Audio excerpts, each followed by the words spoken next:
ESPN welcomes you to the following presentation of the National Football League.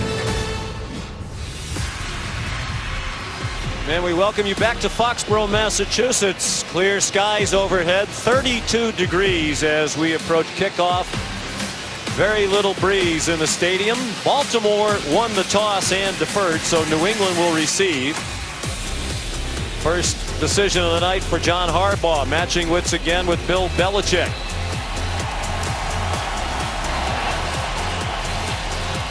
Justin Tucker will kick off. Cyrus Jones, the rookie out of Alabama, back deep. Tucker about 8 yards deep, and New England will begin at the 25-yard line, led by Tom Brady. How about those numbers? 19 touchdowns, only 1 interception. He was the top-rated passer in the league until yesterday when Matt Ryan of Atlanta went past him, and he's at 113.2. So Brady could be the top-ranked passer in the league again at the end of the night, although that will be difficult against this terrific Baltimore defense. Patriots come out firing. 7 opening drive touchdowns in 12 games this year, most in the league. On the ground with LeGarrette Blount, and he got rejected after a gain of 2. Eric Weddle up from his safety spot. It's been a fast-starting offense. They like to jump on you at home. And Tom Brady running a more balanced offense. Expect to see a lot of different personnel groupings tonight. And Tom Brady will mix the tempo, Sean. He'll come out of the huddle, and he'll speed it up. And you never know where Tom Brady's coming from. In his 17th year, at age 39, the oldest position player in the National Football League. The only players older are kickers and punters. Lots of time. Brady throws off the fingertips of Julian Edelman with Jimmy Smith in coverage. You know, Julian Edelman is the man that Tom Brady loves to go to, especially early in games. Most of his catches come in the first quarter, and that time Jimmy Smith, who is once again healthy, locked Edelman out. They're down in 9. Anything goes from the Raven defense. Smith back in action after missing 2 weeks with a back injury. Said no way he'd miss this game tonight in New England. Ravens showing blitz. Time for Brady. The catch made, and the move after the catch does not yield the first down for Martellus Bennett. Zach Orr made the tackle, and John Harbaugh's decision to put the defense out there pays off. It's an unusual 3-and-out to start a game for New England. That is a great play by Zach Orr, the leading tackler of the Ravens. He's blitzing. He reads out of the blitz. Young misses a tackle, and guess who makes the play? Zach Orr. Brian Allen punts. Late fair catch signal made by Devin Hester at the 21-yard line. Veteran waited a long time and did well to field the punt. Here come the Ravens, led by Joe Flacco, off one of the best performances of his career. 36 completions, the franchise record, and he's the only player to throw for more than 350 yards and 4 touchdown passes in one game. Now in his 9th season out of the University of Delaware. High formation. Terrence West, the tailback. Flacco faked it to him. Intended for Kamar Al-Aiken, and it might have been deflected by Rob Ninkovich. Well, this is no longer a run-first offense, Sean. Joe Flacco will throw it 40 times tonight. 34 of 41 plays in the first half last week were passes, and expect a little bit of no huddle tonight. Flacco feels very comfortable up and at him.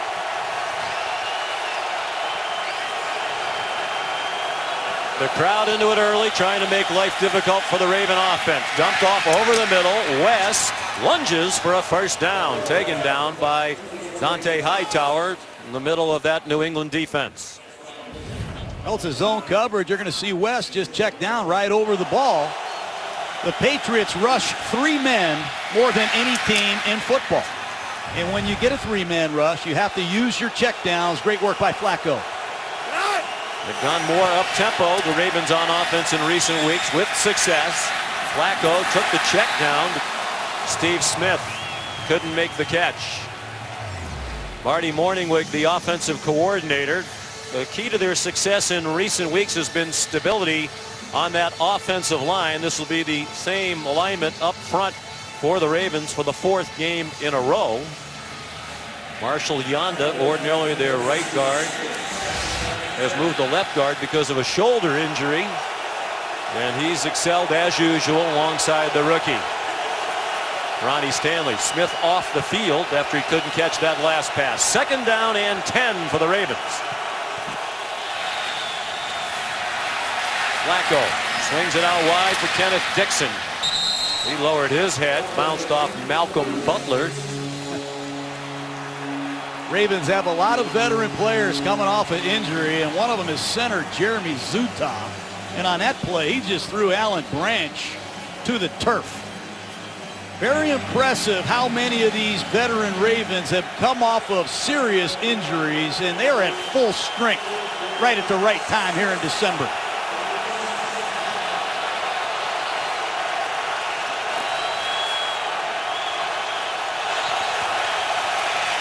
On 3rd and 6.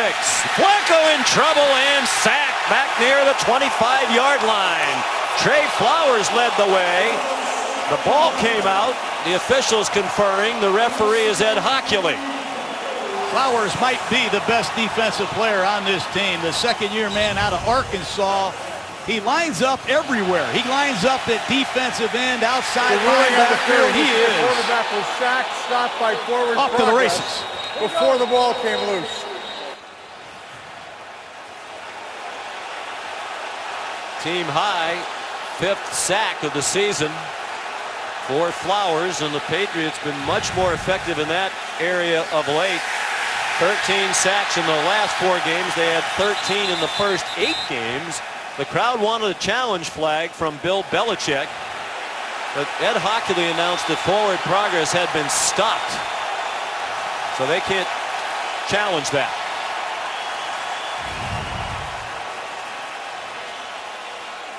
And clearly he's going backwards.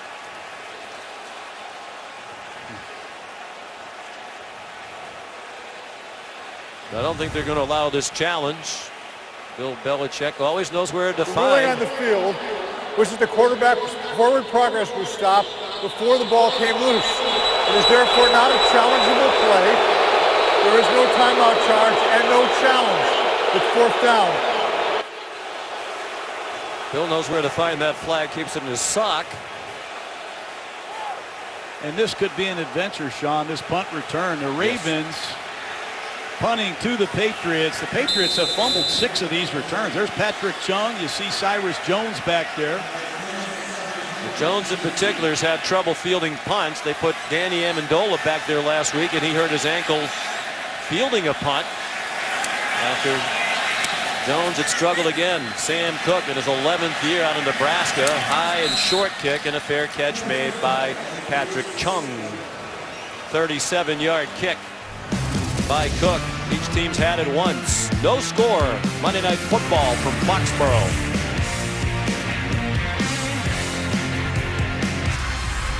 ESPN's Monday Night Football is brought to you by Dunkin' Donuts. Keep on fueling your football fandom. By Toyota, let's go places. And by NFL.com/Pro Bowl vote. Voting closes tomorrow for the 2017 Pro Bowl. Every vote counts. Here in Foxborough, Massachusetts, about 22 miles southwest of the great city of Boston. Foxborough settled in 1704, home to about 17,000 people. Home to the New England Patriots, who have it for the 2nd time tonight, a 3-and-out on their first possession of the night. Tom Brady and the Pats start at the 37. Handed off to Chris Hogan across the 40 and down in the arms of Albert McClellan at the 42-yard line.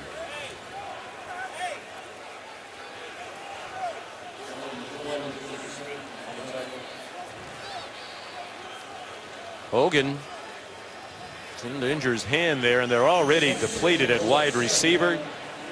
Danny Amendola with an ankle injury. It's been reported locally that he likely out for the rest of the season. Bill Belichick told us Saturday that might not be the case. It's possible he could be back before the end of the regular season. And now with the personnel issues. That's their first. It's a 30-second timeout. This is a big problem for New England. Well, it's a huge problem. They only kept 4 receivers to start the season. And when you lose Amendola, okay, who's the 4th receiver? Well, that time they were looking for Matthew Slater because he is the 4th receiver, and Hogan got hurt, and they couldn't find him. Depth is a huge issue. Specialization is a huge issue in this offense. And don't forget, they're missing the best tight end in football in Rob Gronkowski. And you look out in that huddle, somebody's got to step up. I don't know who's going to do it for the Patriots at tight end. They're hoping Martellus Bennett, who's been injured, is ready to roll tonight. And Chris Hogan, after the timeout, is back on the field. And the Patriots spread the field. 4-man rush for Baltimore. Brady running out of time. Brady gets it off deep down the sideline, a little bit too long for Julian Edelman. And Terrell Suggs renewed his long-standing acquaintance with Tom Brady. That pass rush of the Ravens. Dumerville at the bottom of the screen. Suggs at the top of the screen.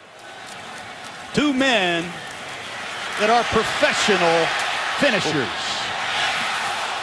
And on 3rd down and 5, number 50, McClellan. Albert McClellan is the joker. You don't know what he is, a defensive end or a linebacker, and they try to confuse people in this package.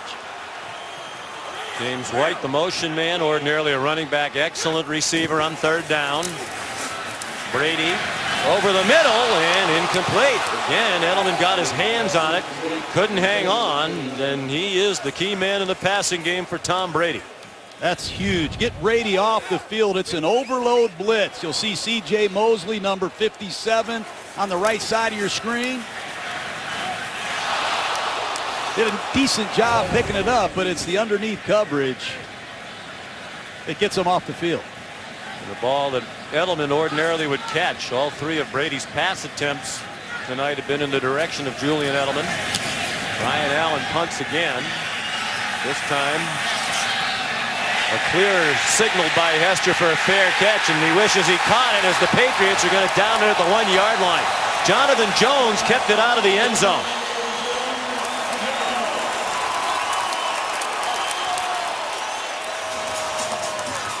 "56-yard punt." Great effort. These are 2 excellent special teams units for both the Patriots and the Ravens.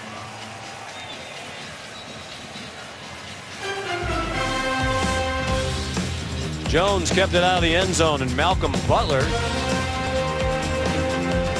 down there to help on the play as well. Devin Hester couldn't field the punt. Jonathan Jones kept it out of the end zone. Matthew Slater, special teams dynamo for New England, there to down it, and the Ravens start from their own 1-yard line. Deep handoff, in trouble, it'll be a safety. Malcolm Brown stuffed the run by Kenneth Dixon.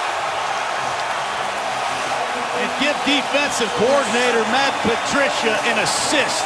Right before the ball is snapped, the Patriots shifted their defensive front. Watch the defensive line shift. And you're going to see number 90, Malcolm Brown, in this front, unblocked. He crushes the fullback. That's great defense in a backed up situation. The Patriots can beat you a lot of different ways.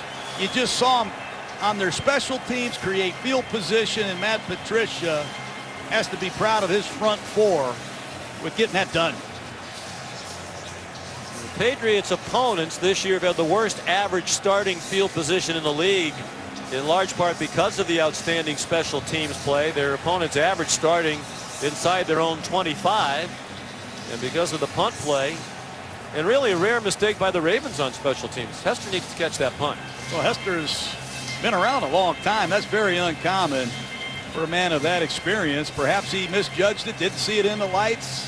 Critical mistake, and great teams make you pay. And Malcolm Brown, former first-round pick out of Texas, Good every down defensive lineman. Last player taken in the first round, 2015 with the free kick. The punter, Sam Cook, out there. 3 men back deep for New England. Julian Edelman from the 15. Weave through the traffic to the 34-yard line. Sharice Wright made the tackle for Baltimore. Here comes the New England offense for the 3rd time. Sputtering start, but the defense has scored 2 points. We mentioned the stability on the offensive line for the Ravens, and that's been true for New England. This is the 7th consecutive game with this starting offensive line much improved over a year ago with the health of the offensive lineman, the key, and the terrific coaching by the veteran Dante Scarnecchia. Dion Lewis, the ball carrier, out to the 38-yard line. And here's Tom Brady now in a no-huddle offense. And this is a no-back set. They like to put these running backs outside of the receivers to get a man zone read for Brady. On 2nd and 6. Over the middle. Caught by Edelman. Lunging toward the line to make. Zach Orr there for the Ravens. It looks like they're going to spot him just a little bit short. Just a shallow cross against the zone coverage. Nice job by Edelman getting north and south. 3rd and short. Career catch number 400 for Julian Edelman. This is the 100th game of his career. On 3rd and short, Dion Lewis, the ball carrier for New England, 1st down to the 45.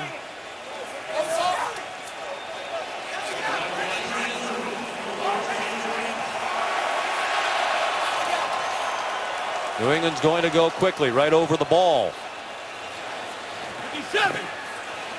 The fullback James Devlin in the game, offset in front of Lewis, and it's a handoff on the end around to Chris Hogan. Yanked down by Zach Orr. As coach mentioned during the pregame, far and away their leading tackler for the season. He diagnoses plays as well as anybody. Take a look at number 54. They're going to fake the ball to the left. It's an over-the-top reverse, and Zach Orr, tremendous instincts. I love his playing style. Here comes a Ravens blitz. Brady off his back foot. Flag down to the secondary. It was intended for the rookie Malcolm Mitchell. Incomplete, but there is the flag. I think they got Gerard Powers in the slot.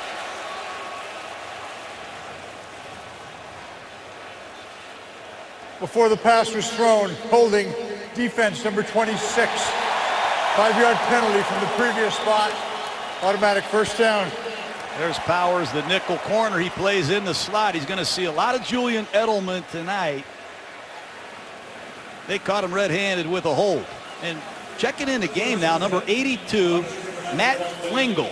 Another tight end, 71, Cameron Fleming, with Martellus Bennett. This might be the strangest 3 tight end formation in Bill Belichick's career. Fleming ordinarily an offensive lineman. They fake the handoff. Wide open, caught. Martellus Bennett, up 1st down to the Baltimore 31-yard line. You got to be ready against Bill Belichick. They sneak Bennett in here. They have Marcus Cannon, Matt Lingle. Nobody knows who these people are, and it's a quick count play pass, and Brady stings him. Good to see Bennett moving around again. He's one of the players I can't wait to see down the stretch. Then you knew we were going to see some strange formations tonight, didn't you? You're going to see some more, too. Yep. Key part of the angst that's built up in this rivalry. Brady's pass looked like it was deflected. It made it to Devlin. Did not complete the catch with Jimmy Smith there for the Ravens. I give Belichick credit. That's James Devlin from Brown College. He's going to play some tight end. He came in with 1 catch for 5 yards. They have Matt Lingle, who they got off the Bengals practice squad. He played 6 snaps. He's never caught a pass. And they have Cameron Fleming, number 71, who's going to report as a tight end. He can't catch. So this is a great job by Josh McDaniels, Bill Belichick, using their roster to the fullest. 54. There.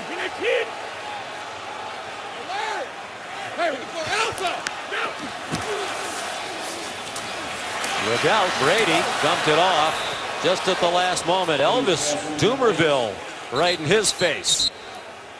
Dumerville came in with 97 career sacks. Good to see him healthy again. He missed 5 games, and with he and Suggs on opposite sides, I wish Josh McDaniels luck. Late flag thrown. This is going to be intentional grounding. Intentional grounding. Offense number 12. There was no receiver in the area. It's a 10-yard penalty. Kind of loss of down. Brings up 3rd down. Take a look at Brady. It's a quick protection. The offensive linemen try to cut down the Ravens, and I think that's a good call. There's Dean Pease. You mentioned all the surprises already from Bill Belichick and Josh McDaniels. When we spoke to Dean Pease, who was 6 years an assistant on the New England staff, he said usually when you prepare for another team, you have a rough idea of what to expect. With the Patriots, whatever you expect, they're going to give you something completely different. And with the depleted wide receiver situation tonight, what does New England do? They spread wide receivers all over the field, and other players out wide as well. James White, the running back, on the right hip of Brady on 3rd down and 20. Tom steps up, zings one toward the end zone over the head of Edelman. With Jimmy Smith in coverage, and Brady very upset. Well, Jimmy Smith, that's the second play he's made tonight. One-on-one coverage deep against Julian Edelman. Tom not happy at all. You think he was mad because it looked like Edelman stopped running, slowed down a little bit as he got to the goal line, and the pass went over his head. I think you're right. Ryan Allen will try to drop it near the goal line again. He got 14 yards of bounce on the first one. Backspin on this one, and then it's kicked into the end zone by Shea McClellan. Boy, tough break for New England. The ball will come out to the 20-yard line. Brady hasn't lost any competitive fire at age 39, that's for sure.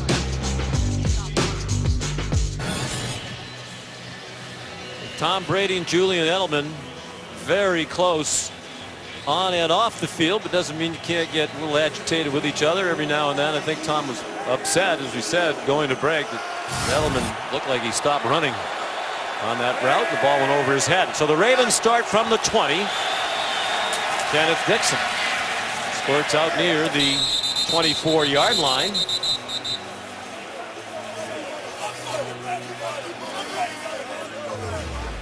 Marshall Yonda doing some woofing with Dante Hightower. For all the talk about the Ravens defense so far in our telecast, nothing wrong with the defense being played by Matt Patricia's Patriot unit. As a matter of fact, these two teams started the night tied for the league lead in scoring defense, both giving up 17.2 points per game. Flacco dropped. Looked like Dixon was stumbling as the ball was on its way. And take a look in that Patriot huddle on defense. Number 53, Kyle Vanoy, a man they traded for to the Detroit Lions. He's a former 2nd-round pick, and they are making him an inside linebacker, Sean. He'll wear that green dot on the back of his helmet. He played his best game last week against the Rams. He had an interception. A lot of hybrid players. You don't know if these are linebackers or pass rushers, and they create confusion. Green dot they communicate into his helmet. Matt Patricia, 3-man rush on 3rd down, and the Ravens have a 1st down. Kyle Juszczyk running through the Patriot defense all the way down to the 36-yard line. Finally wrestled down by Cyrus Jones. And Steve Smith is involved in an altercation in the middle of the field. And there is, as you see, a flag down, thrown well downfield. Great play by Juszczyk coming out of the backfield. Number 53, the man I just spoke of, Vanoy, blew a coverage. And how about this yards after the catch? That's sheer effort and determination. Personal foul. Unnecessary roughness defense. Number 21. 15 yards from the end of the run. 1st down. Malcolm Butler. And Sean, we expected Malcolm Butler and Steve Smith to have quite a battle tonight. End of play after Juszczyk took off down the field. 37 years old, Steve Smith. And this Raven organization fits his personality perfect. 55-yard play in total, 40 yards on the terrific effort by Juszczyk, 15 more for the penalty. And the Ravens at the 21 of New England. Flacco forced to retreat, swings it out wide for Kenneth Dixon.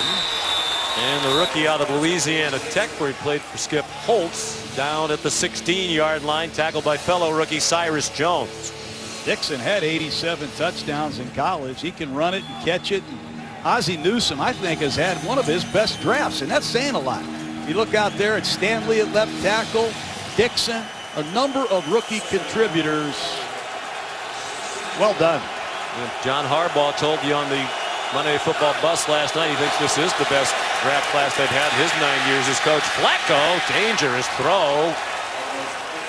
Lucky that wasn't picked off. Looked like it was intended for Darren Waller, one of their tight ends. Well, Alan Branch, number 97. He can create some penetration right over the center. He can push the pocket, high tower. He has no choice but to throw that ball off his back foot. You're not going to be accurate. Now it's the Ravens who spread the field with receivers. Good blocking. Pass batted down by Malcolm Butler. It was intended for Mike Wallace. Malcolm Butler every week seems to get better and better. He's got great ball production, not only interceptions, but he can make plays on the rock with that timely, fast twitch movement that he has. And here's Tucker. I don't think I've ever seen him miss. Well, he hasn't missed on Monday Night Football, and he's the only kicker who hasn't missed at least one kick this year. He's made every field goal and every extra point this season.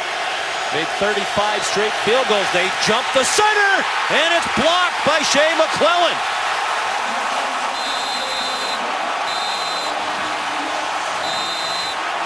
Timed perfectly.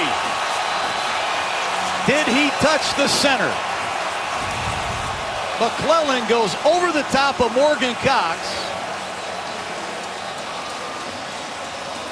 That's a clean block. What a play by McClellan.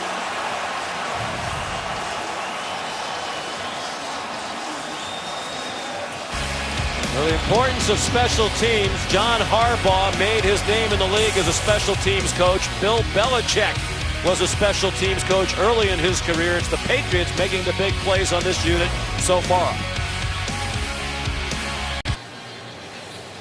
John Harbaugh, Bill Belichick, we mentioned their special teams backgrounds. John Harbaugh talked last night about he thinks there are more special teams coaches around the league who should be head coaches, including his own Jerry Rosburg. Ravens usually among the best special teams in the league, but struggling in that area tonight. So Garrett Blunt got collared after a 2-yard gain.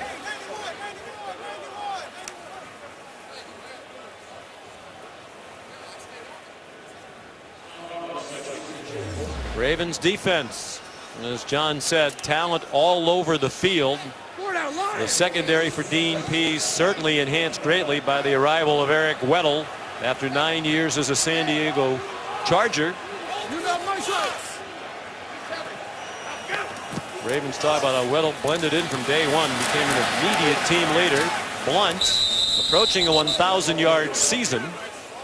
Stopped 3 yards short of the first down as we tick down to 5 minutes remaining in a very entertaining first quarter. Garrett Blunt closing in on 1,000 yards, but he knows every yard is going to be tough against this Baltimore Raven defense.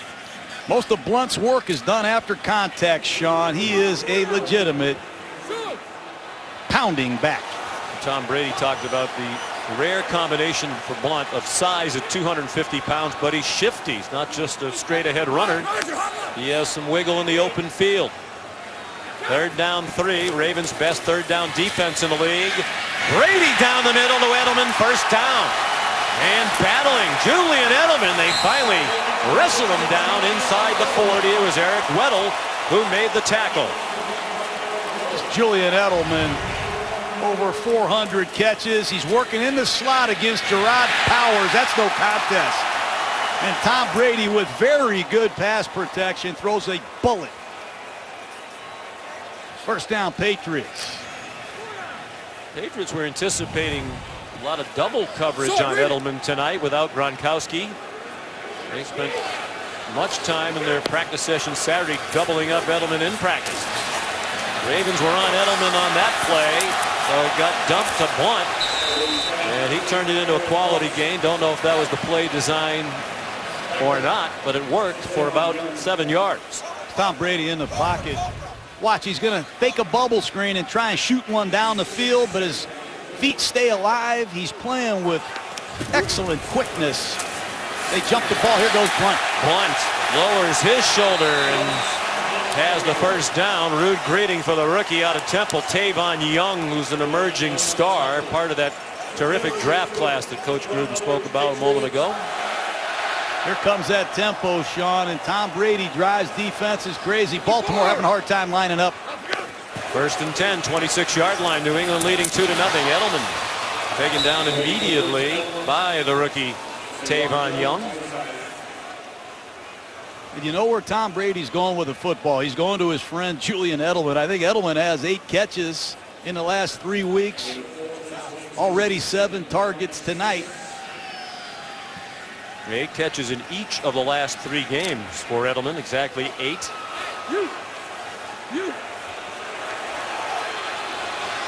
And more catches in the first quarter than any receiver in the league. 2nd and 6, a screen for James White. Inside the 10 and down at the 8-yard line. First and goal, Patriots. Great play by the right guard, Shaq Mason. He's a very athletic guard. Watch him get linebacker Zach Orr, the man responsible for White. That's an excellent pickup, and down goes the numbers. James White, a very good pass receiving back. Josh McDaniels thinks Mason has a chance to be the best guard that they've coached here, and that's saying a lot. James White got blasted but stayed on his feet, fought for every inch to the 3-yard line. New England going on a quick count, and Baltimore having a hard time getting themselves in their stances. And look at number 98, Brandon Williams, their defensive tackle. He's exhausted. This up-tempo offense is wearing down the front of the Ravens. Williams listed at 340 pounds. He'd probably take the over. Quick throw. And it's short of the end zone for Malcolm Mitchell. The rookie went lunging for the goal line. Didn't quite get there. Rod Powers and Jimmy Smith there to stop him. And Smith's hurt.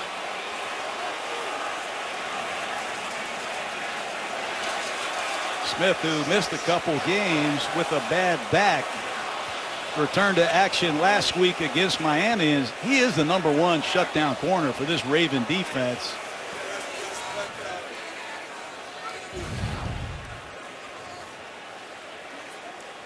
Oh, it's his leg, I think, twisting underneath him. He's still down. Jimmy Smith helped off the field, still in pain, and it looks like they're going to take him to the dressing room now. 3rd and goal, New England. LeGarrette Blunt, head down, charging into the end zone for New England, touchdown. They came out of the huddle with the speed break. The Patriots came roaring out of the huddle, got set. They snapped the ball in a quick count again, and after contact, LeGarrette Blunt scores. Watch them come out of the huddle. They know what the play is. They come out quickly, and Brady sets them. They go on a quick count, and LeGarrette Blunt, 14 touchdowns. He just tied Curtis Martin for the single season Patriot record. It's also the NFL lead this season in rushing touchdowns, 14 for the 7-year veteran out of Oregon. having his best year as a pro.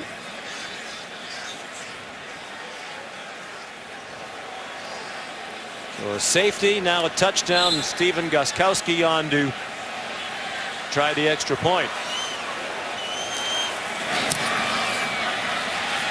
And it is good just inside the right upright. Brady 5 for 5 on the drive. No other night is Monday night. Well, Tom Brady said against Baltimore it's going to take long drives. That one took 10 plays. He completed 5 passes in 5 attempts. And LeGarrette Blount the touchdown. Stephen Gostkowski kicks it deep, and Devin Hester takes a knee. Well, you talked about it during the pregame, Coach. Blount been battering opposing defenses all season long. Now 14 rushing touchdowns, and that's great company when you're tied with the Hall of Famer Curtis Martin. You're not kidding. With Garrett Blount, a lot of these touchdowns, he gets the old-fashioned way. He earns it. Let's see what Joe Flacco and his Raven offense have. They got to get something going. Patriots have jumped on him.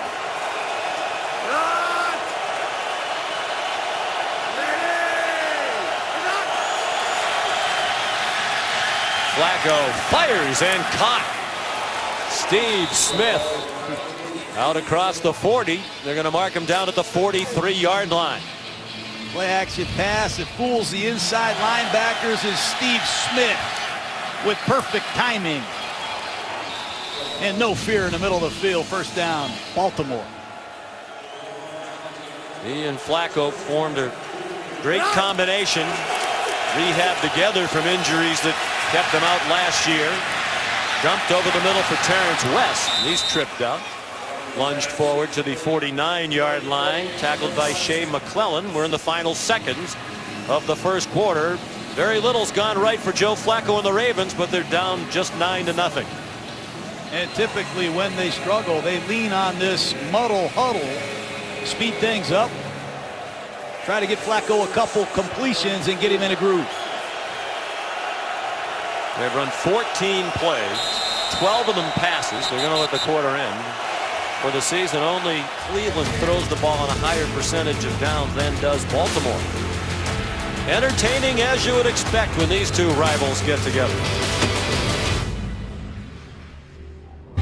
The Walter Payton NFL Man of the Year Award is presented by Nationwide to recognize players who've made a significant impact on the game and in their communities. It's a prestigious honor. Each team nominates one player. Finalists announced in mid-January. The winner will be selected and announced at the NFL Honors Show in early February, February 4th. The Patriots nominee Rob Gronkowski. You saw the Ravens nominee Steve Smith Sr. both doing great work in their communities, and they have for a long time. For more, NFL.com/Man of the Year. And before the Ravens can even snap it for the first play of the quarter, a penalty. False start offense, number 88. 5-yard penalty. It's second down. Well, this stemming by the New England Patriots is driving Baltimore crazy. They got a safety on it earlier. Watch the Patriot defensive line right before the ball is shipped. Pitta on the left side of the screen jumps offside. It causes a lot of communication problems for the offense when the defense moves, and on the road in this noise, it's a challenge. Second penalty against Baltimore. One of the most penalized teams in the league. Time for Flacco. Had to throw it short. Terrence West belted and gang tackled. Patrick Chung with the primary hit. Rob Ninkovich also in on the play. And in this 6 defensive back look for the Patriots, you're going to see McCourty, number 32, teamed up with Harmon, number 30. These are ex-teammates at Rutgers. They like to put these two Patriots in the back end together. They can disguise, and they put their other safety, Patrick Chung, their leading tackler, number 23, as a linebacker, and he's the guy that makes most of the plays.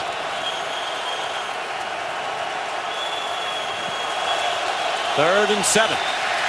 Flacco has an open man and a first down. Completed to Kamar Aiken with Logan Ryan trying to cover him. The Ravens into New England territory after a 10-yard gain. Nice throw by Flacco.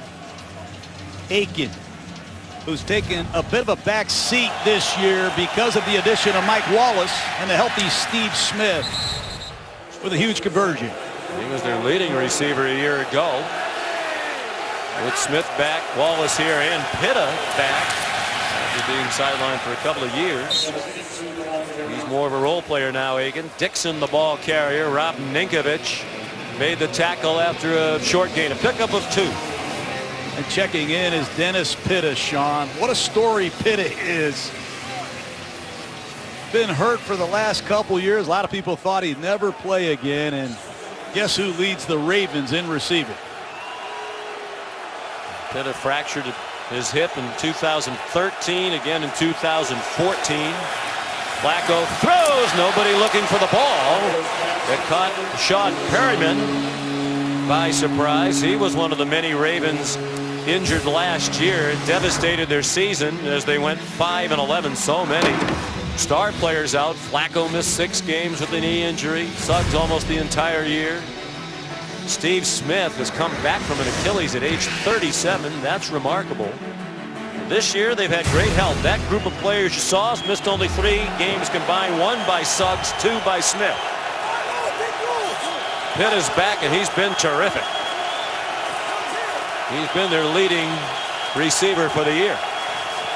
3rd down and 7. Flacco incomplete. Too far out in front of Kenneth Dixon. And this is likely a little bit too long to try a field goal for Justin Tucker. That's just good defense by New England. Marty Mornhinweg, the offensive coordinator, motions to an empty backfield. 4 receivers to the left, and New England sorts it out beautifully. There's nowhere for Flacco to go against this 3-man rush. 8 Patriots in coverage.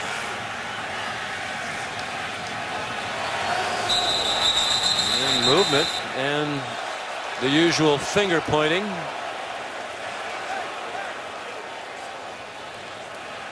False start offense, number 48.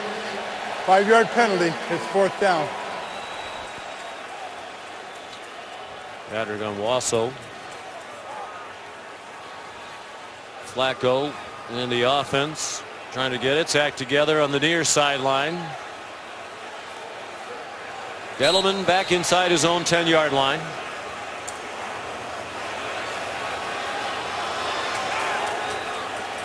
Patriots overloading one side. Cook under duress got it off. And out of bounds on the fly. They're going to mark it at the 11-yard line.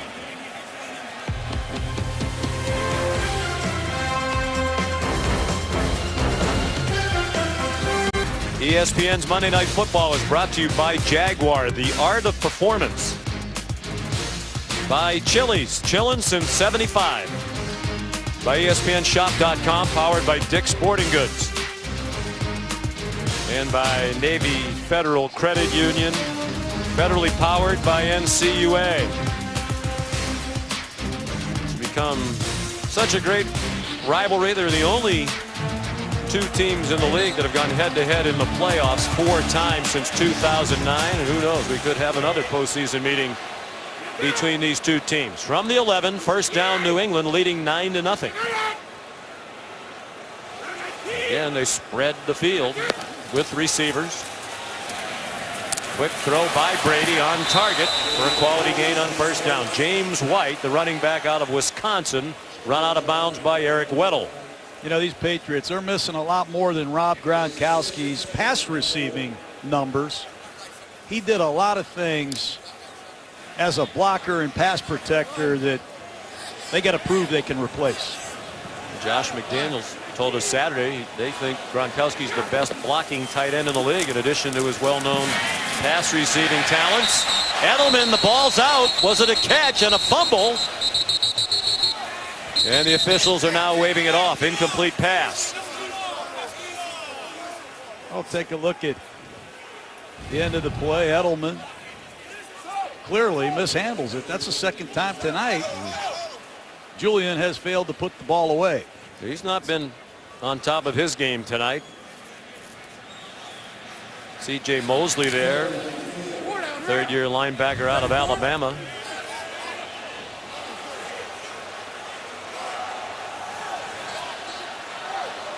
Third down 4. Spread again for the Patriots. 4-man rush. Open receiver. On the move, James White. Taken down from behind by Lardarius Webb, but a huge gain for New England to the Baltimore 22, 61 yards. It's all in the pre-snap. Tom Brady knew it was man-to-man coverage. He's in a no-back set, and he sees C.J. Mosley one-on-one with James White. There's that alert. He goes to a man-to-man beater, and James White, an uncommon skilled receiver for a running back, rips him. Flag down. Malcolm Mitchell down at the 18-yard line.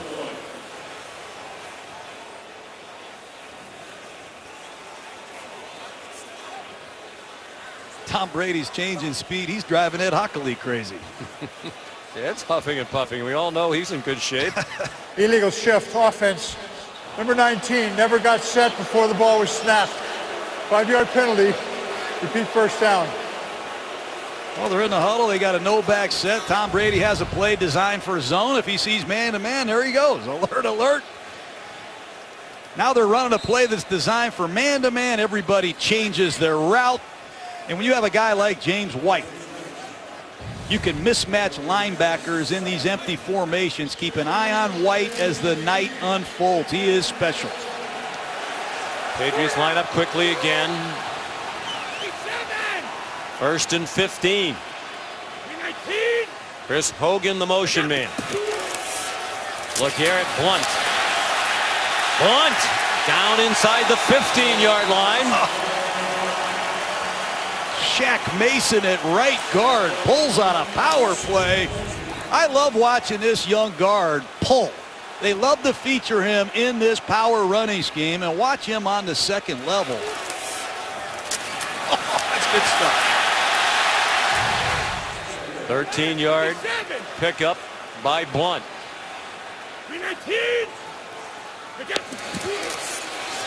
Blunt again. Running through the top-ranked rushing defense in the league to the 5-yard line. Zachary Orr made the tackle. 1st and goal, New England trying to add to a 9-0 lead.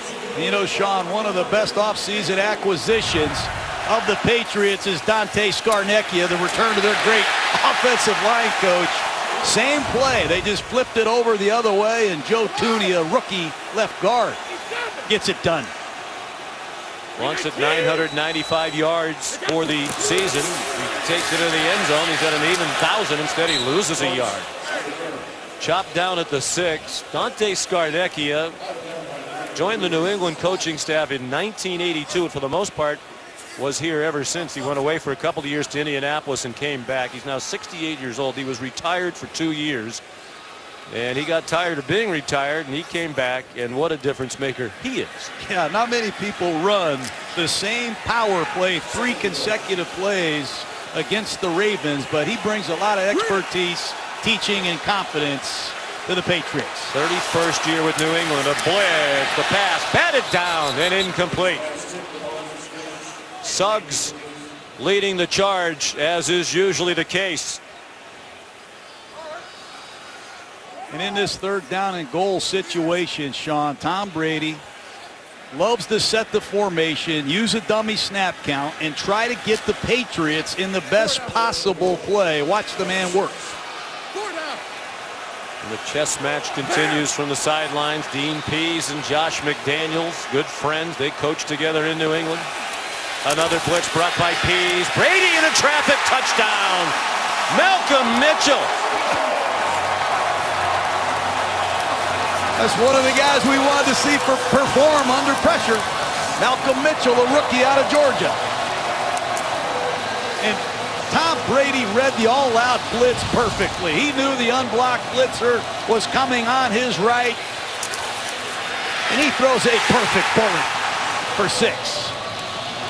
He didn't have a touchdown catch in his first 9 games of this rookie season. He's now had 4 in his last 4. Josh McDaniels was raving about Mitchell. He said usually late in the year the rookies start to fade. They're used to a shorter college season. They hit the wall. He said Mitchell's one of the rare rookies getting better as the year progresses.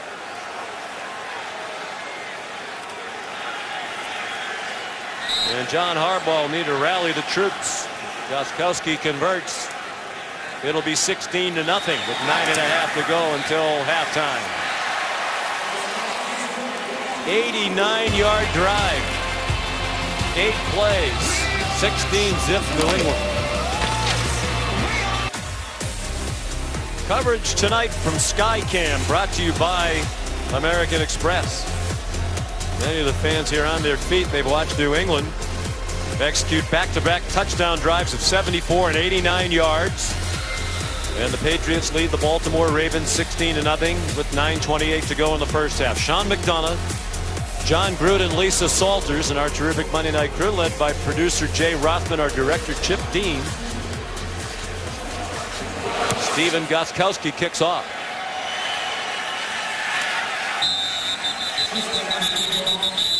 Well, it really doesn't matter what month it is. Tom Brady is terrific, but he's particularly outstanding in the month of December. 51-10 in his career as a starting quarterback. Only Brett Favre has more wins in the month of December, and Brady could tie him tonight. Tom Brady's getting to that point where every week there's another record or two or three that's being added to his Hall of Fame resume. Every year I keep hearing about how old he's getting. I don't see it. He's in phenomenal shape. He told us Saturday he'd like to play till he's about 45 years old. He's 39 now and not showing any signs of slippage. Terrence West, a hard-earned yard. It'll be 2nd down and 9. Kyle Van Noy led the way for the New England defense. Joe Flacco, a lot of adversity, a lot of desperation on this Ravens sideline. They're playing for their playoff lives. It's been a very streaky Baltimore team. They won their first 3. They lost their next 4. They came in here having won 4 out of 5, but they need to get something going quick. New England crowded the line, then rushed only 3. Flacco, deep ball in a double coverage, and it is intercepted. Off Mike Wallace and into the arms of Devin McCourty, who has a lot of running room as he brings it back. McCourty across midfield, still on his feet, inside the 40 and banged down at the 37-yard line. There is a flag back near the original line of scrimmage in the center of the field.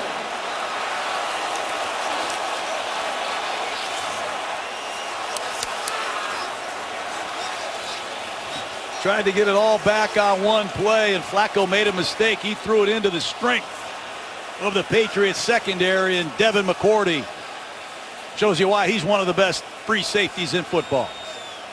His first interception of the season and a 41-yard return if it stands. Threw it right into a double zone.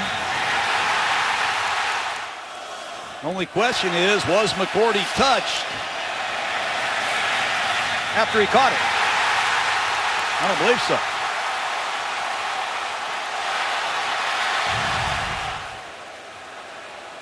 New England started the night with just 13 During a return, takeaways.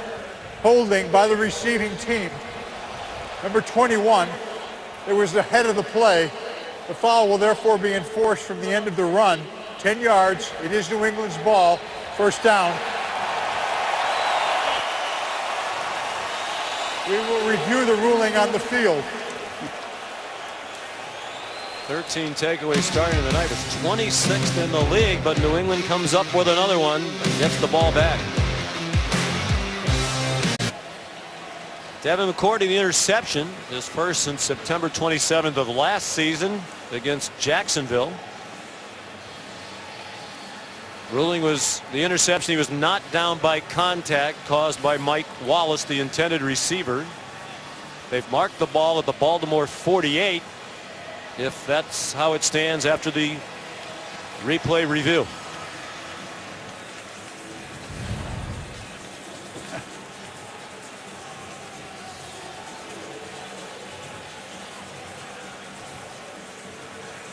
It's tough to tell if Wallace grazed his hand, and even if he did, it doesn't really look like McCourty had possession yet. Still kind of juggling it around. Oh, they're going to bring the ball back. It is New England's ball. However, the intercepting player was touched by Baltimore number 17. He was touched on the hand before the New England player went to the ground. He's therefore ruled down by contact where he hit the ground at the 23-yard line. Because he was down before the hold occurred, the holding penalty is eliminated. New England's ball, first down. Is there anybody better at explaining than Ed Hockley? Yeah, he's a lawyer. Grazed by the hand. Well, the question that Jerry down by contact. The question that Jerry Austin raised here in our booth was what we referenced. Did McCourty have possession of the ball when he's touched? Because if he hasn't possessed the ball yet, this little grazing on the hand doesn't matter. And well, he goes out of the picture for a moment. But apparently, they ascertained it was possession when that contact was made. So wipes out the terrific return by McCourty. Sure does. Two-time Pro Bowler, 7th year out of Rutgers, 19 career interceptions. Instead of starting in Raven territory, New England from its own 23. Brady right in stride. It's Martellus Bennett spinning down at the 50-yard line. You get the running game going and pound people with Blunt, you can fake it to them. Watch this reverse pivot. They fake it to Blunt. And C.J. Mosley has no chance but to step up. Great play selection by Josh McDaniels. And that's what I love about this Patriot offense. They're balanced. They can run it. They can throw it. And if they ever get in trouble, the 17-year veteran Tom Brady can figure it out. 184 yards passing for Brady with 8 minutes to go in the half. Running out of time, just did get it off to a wide open Malcolm Mitchell. Weaving through the secondary down to the 16-yard line. Lardarius Webb made the tackle. Timmy Jernigan is off to the races for the Ravens. He's beating down on Tom Brady, but Brady's movement in the pocket and his ability to keep his eyes downfield. That's why a lot of people don't dispute that he is the best quarterback to ever play. And he's in phenomenal shape. He works so hard. Exercise and nutrition. He feels like he's moving better this year than he has in a long time. Blunt, the ball carrier. And you think back to when he was drafted, and everybody knows the history, the 198th player selected in his draft class in 1999. And back then, the question, Coach, was, well, he's too skinny, he's too slow. You've seen the video of him running a 5-something 40, hit the combine. Yep. But now it's really his physical condition that is largely enabling to play at this high level.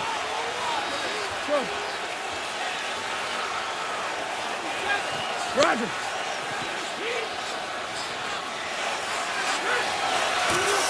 12-yard line, 2nd and 6, and it's out of bounds on the near sideline by Mitchell. What I love is 17 years in the same building.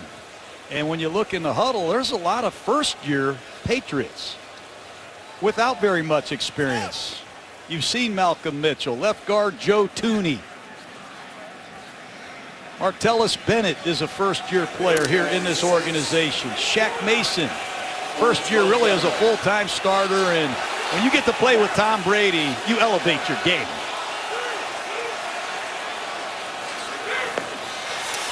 Third down and 6. Over the middle, caught.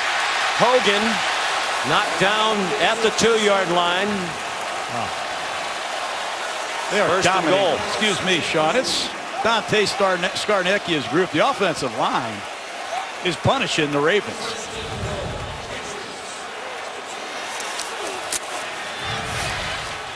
New England up quickly again.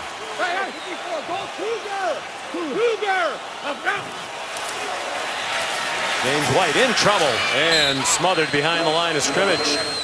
Zach Orr, Terrell Suggs, and it's one of the few times when Brady seemed to be changing something that doesn't work out for him. That time the Ravens moved right before the ball was snapped, and it's critical that they get off the field with no more than a field goal. And I moved him up one spot in the draft. He was the 199th player taken in the 2000 draft. Just proposed the numbers a bit in my own mind. 5.5 to go. Halftime. All New England. Brady for Hogan. Hogan. Big tackle by Zach Orr. I can't say enough about Zach Orr. Another undrafted linebacker. They did it with Bart Scott. They did it with Donnell Ellerby, and now Zach Orr, their leading tackler, number 54. He's going to see a lot of stuff on this play, and he reads out of it, makes a beautiful one-on-one tackle to set up 3rd and goal. His 8 tackles already, like those other linebackers ahead of him, earned his way onto the defense by being a standout on special teams for a couple years. Big 3rd down and goal from the 2. Nobody near Brady. Still nobody near Brady. Now he's hit, and the ball is intercepted and run out of the end zone by Eric Weddle.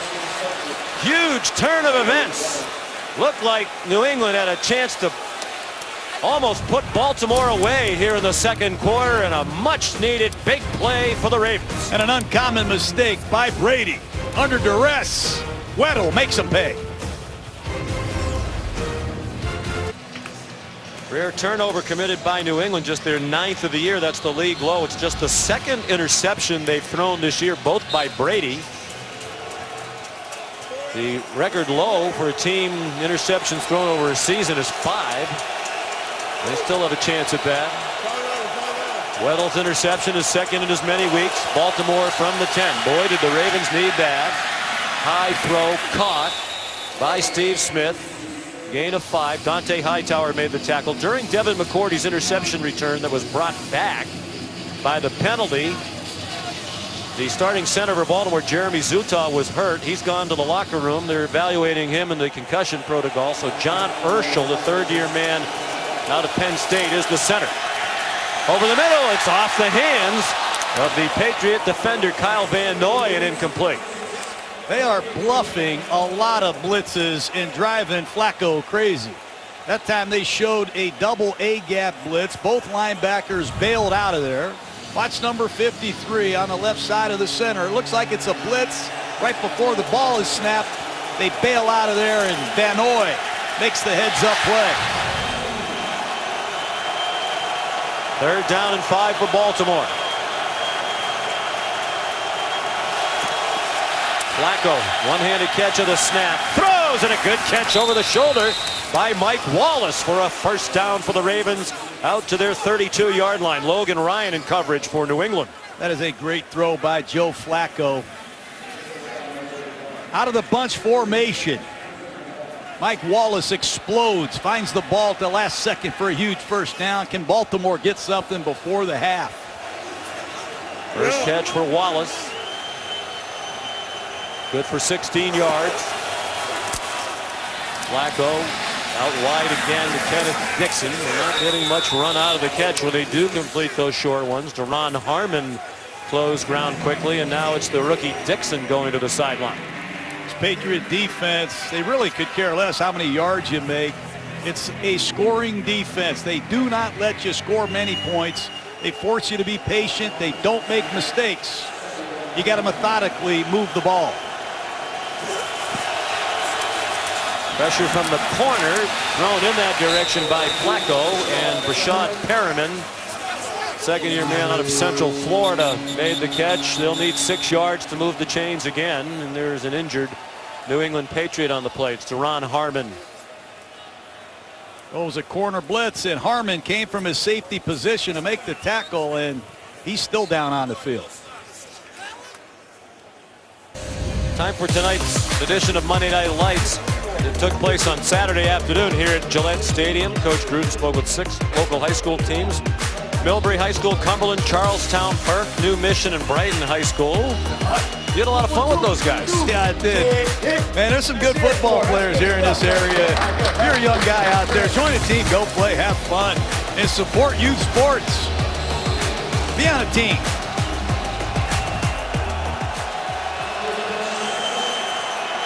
Ron Harmon walked off the field under his own power. 3rd down and 6. 4-man rush. Flacco pulls it down. Trying to escape. Gets it off. Caught short of the 1st down. Good catch by Dennis Pitta, but he's 2 yards short of the line to make. Jerry Rosburg, the special teams coach, conferring with John Harbaugh. He's been aggressive this season, going for it on 4th down. He might be doing it again. Did it twice last week against the Dolphins in the first half.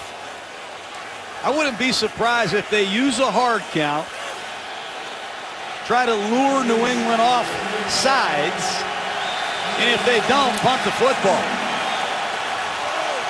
John Harbaugh said when they're going for it, they get up to the line, they have a play in mind. If they get the look from the defense they like, they run it. If not, they'll use a timeout. And that's what they did as they got over the ball, the play clock running out.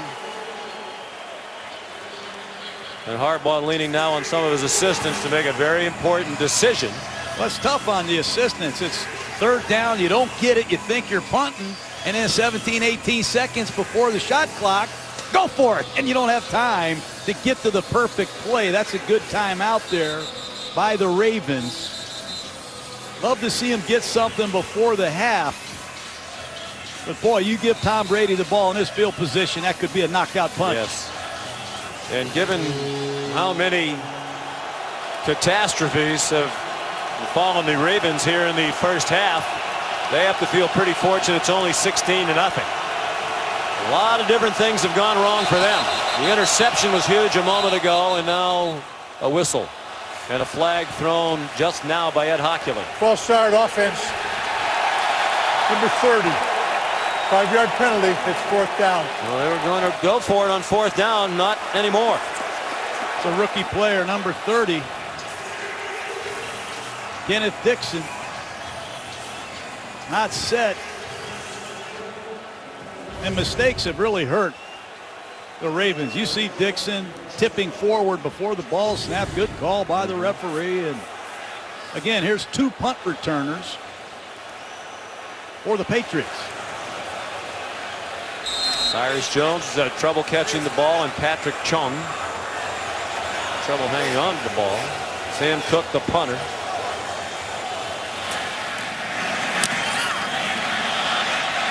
Short kick, very short. Whoa, Jones almost made another mistake. Ran close to it with the coverage team approaching and wisely got out of the way at the last moment.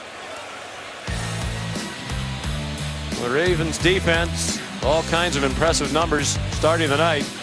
Tied with New England for the NFL lead in points allowed, leading the league in rushing yards, yards per rush.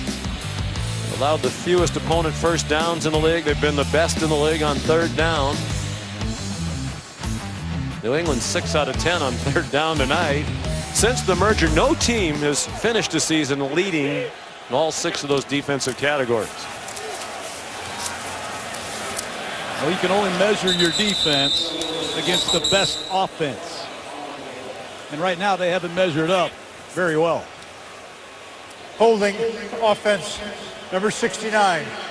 10-yard penalty. Half the distance to the goal. Repeat 1st down. Well, the Dion Lewis run gets brought back on the call against Shaq Mason. And they knew it. You know, Terrell Suggs over the years, he's had spirited match out there with Tom Brady. They've done a lot of woofing at each other. For a long time, he's refused to even say Tom Brady's name. But we asked him last night, is Tom Brady the best quarterback you've ever played against? He said, now you know I can't answer that. And they said, but yes, he is. Yeah. Hey, there's a lot of respect between these 2 teams. And that's as it should be. 2-minute warning in Foxborough, 16-0 for the home team. Buddy Tevens, coach at Dartmouth, challenged students at the Thayer School of Engineering up there in beautiful Hanover, New Hampshire, to design a mobile tackling device, and they delivered that mobile virtual player. Or how much they are. That's a good question. They're Dartmouth. They can afford it no matter what it is. From the 9-yard line, 1st and 18. Inside handoff. And Dion Lewis swung down by Matt Judon, the talented rookie out of Grand Valley State. Dean Pease compared him to Terrell Suggs in our meeting last night, both on and off the field. He says he's got a lot of personality like Suggs, and he's got a lot of the same skill set. Well, they use him to spell Suggs, who's 34 years old and not playing as many snaps, but he's playing quality snaps.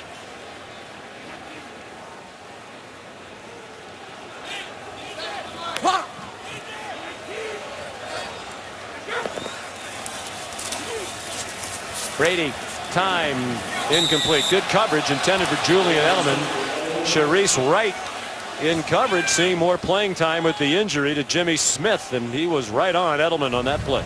I've seen Sharice Wright struggle at times this year, but that's a great job by Wright, coming off the bench, throwing a cape off, and making a play for this Raven defense. Look for John Harbaugh to take an immediate timeout, give his offense one more crack at it if they can get a stop. Edelman's been targeted 9 times. They've completed only 3 of them. He's dropped a couple. Here comes Weddle on a blitz. Weddle is right there to take down Brady at the 12-yard line, and John Harbaugh will use a timeout, leaving Baltimore with 1. Quick timeout. New England a punt with 1:11 to go in the half from their own 12-yard line. No breeze to speak of as Ryan Allen kicks it away. Devin Hester at his own 36. Devin Hester out of bounds just shy of midfield. 52-yard punt. 13-yard return. Moments away from the Toyota halftime. Breakdown of the first half. And Boomer's final drive. Among the subjects, Odell Beckham Jr., key in the Giants win over Dallas last night, and Le'Veon Bell, who's still gaining yards against the Buffalo defense as we speak. Yes, he is. 3 receivers at the top of the screen.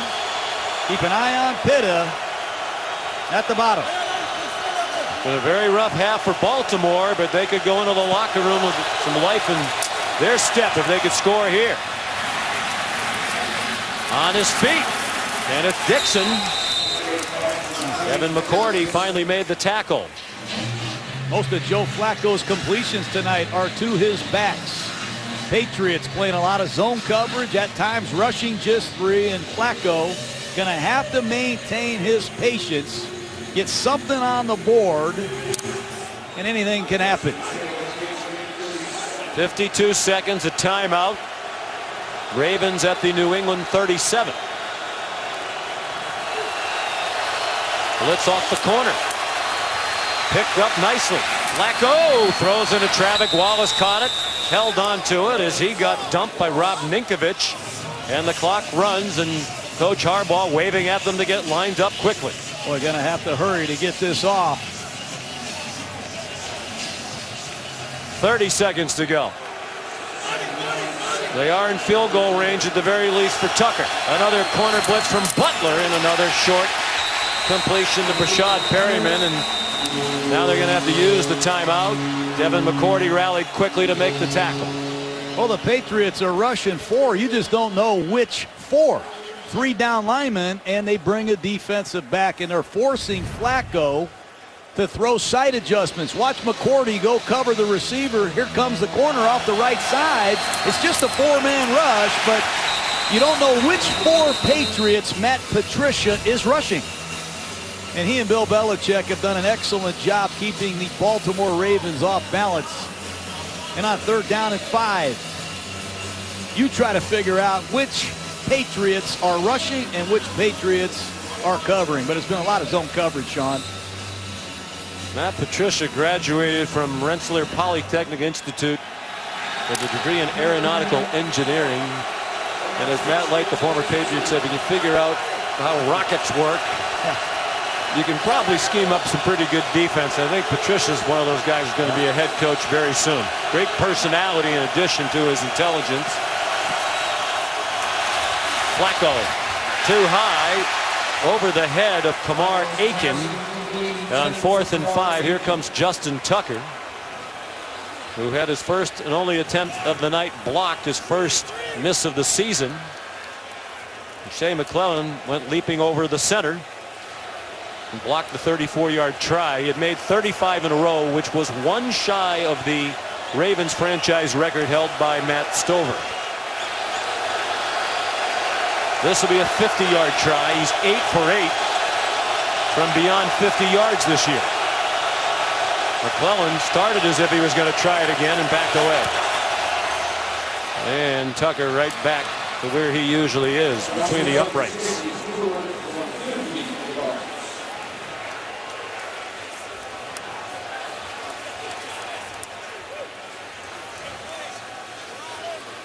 And we're 11 seconds away from halftime. From the lead at the half has been the harbinger of victory for the New England Patriots, 85 in a row in the regular season at home, when leading at halftime. The NFL record. That's impressive. Let me tell you. The Ravens have had no balance on offense, Sean. 26 Joe Flacco passing attempts, only 4 rushing attempts. We knew they were going to come in here and air it out. But so far, the Patriots and their special teams have been on the money.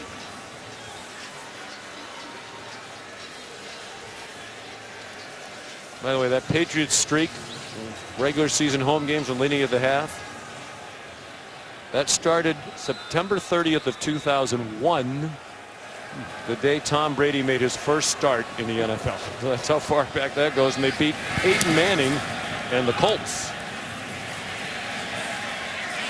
Tucker, the kickoff. Matthew Slater downs it. Well, it's been all 3 phases, Sean. Offense, defense, and special teams. They down a punt inside the 1.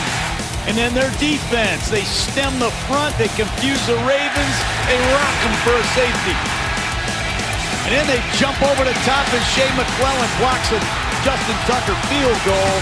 They do it in all 3 phases.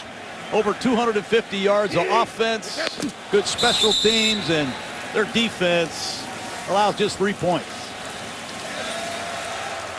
So the Patriots lead 16-3. Baltimore will get the ball to begin the second half. Stay tuned for the Toyota halftime with Chris Berman right after this short timeout.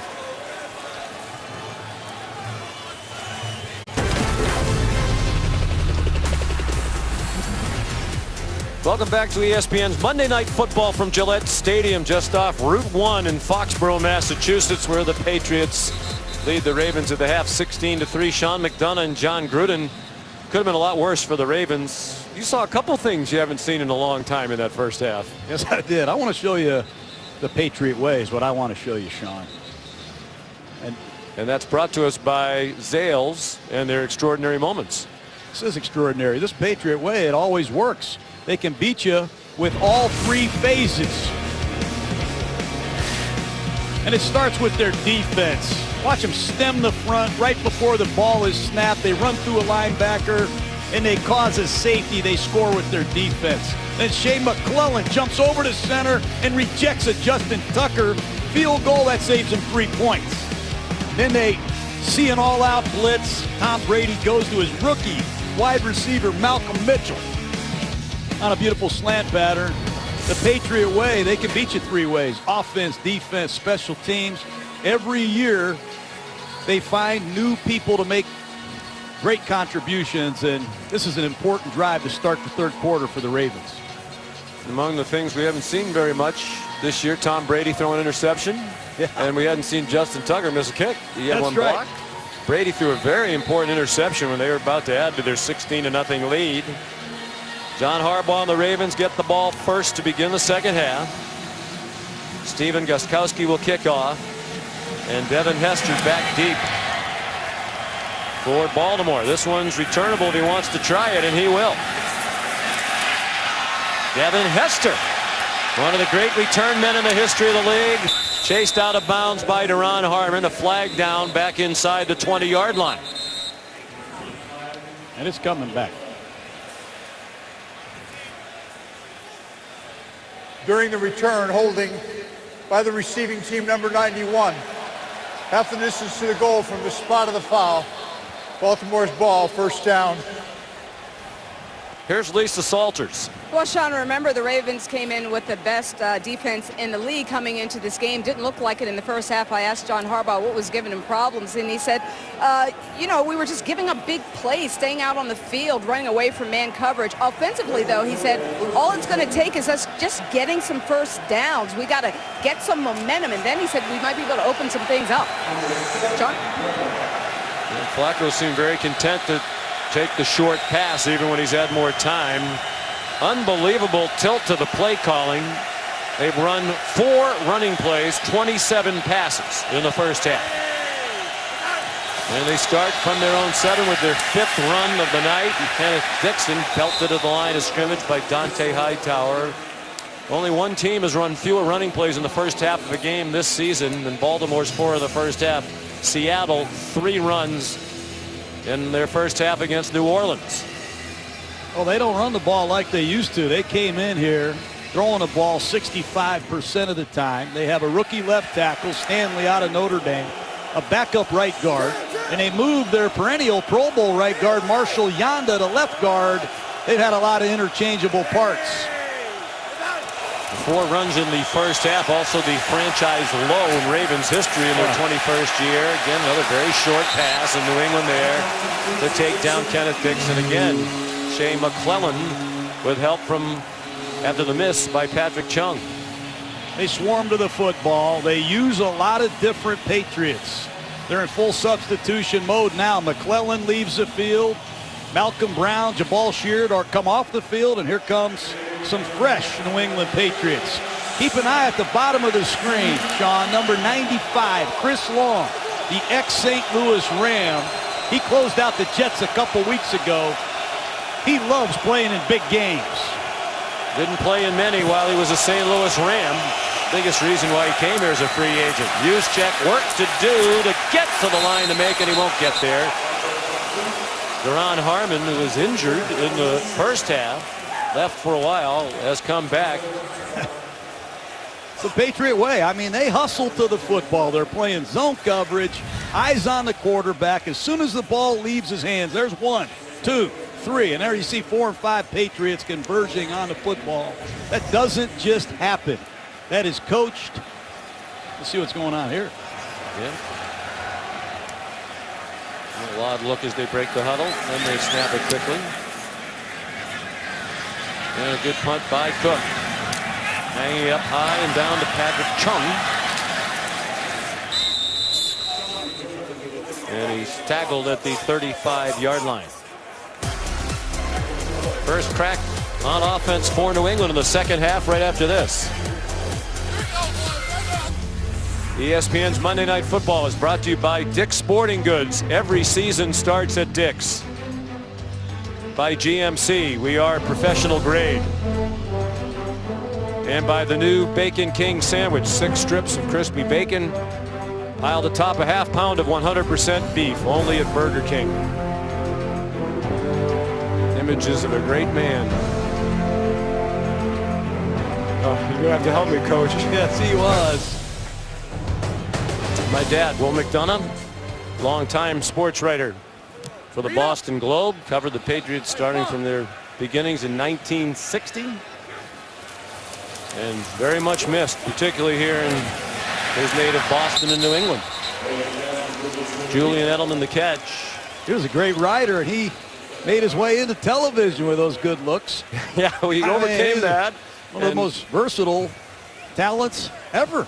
Well, he was the first information man, made the transition from newspaper writing, kept writing, but also went on to television. The old NFL Today with Brent Musburger and later at NBC. And I know guys like Adam Schefter and Chris Mortensen, Peter King are so grateful that he paved the way for them to follow. The ball carrier, LeGarrette Blount, and the catch made by Timmy Jernigan. And you think, and you saw it firsthand too, from 1960 to now, all the changes. For a long time, this was a nomadic franchise. They weren't very good. And all of a sudden, you know, they become the model of the league, this beautiful stadium. It's remarkable what has changed. I'm glad my dad lived long enough to see them win that first Super Bowl, engineered by Tom Brady.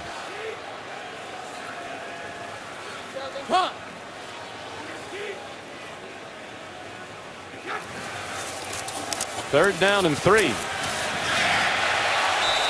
Edelman the catch, and New England converts on third down, just shy of midfield. There's a lot of people responsible for the turnaround. Robert Kraft, the owner. On the right of your screen, Jonathan Kraft, one of Robert's sons. And of course, Tom Brady, Bill Belichick, and so many other people now in this organization to play a key role. No doubt.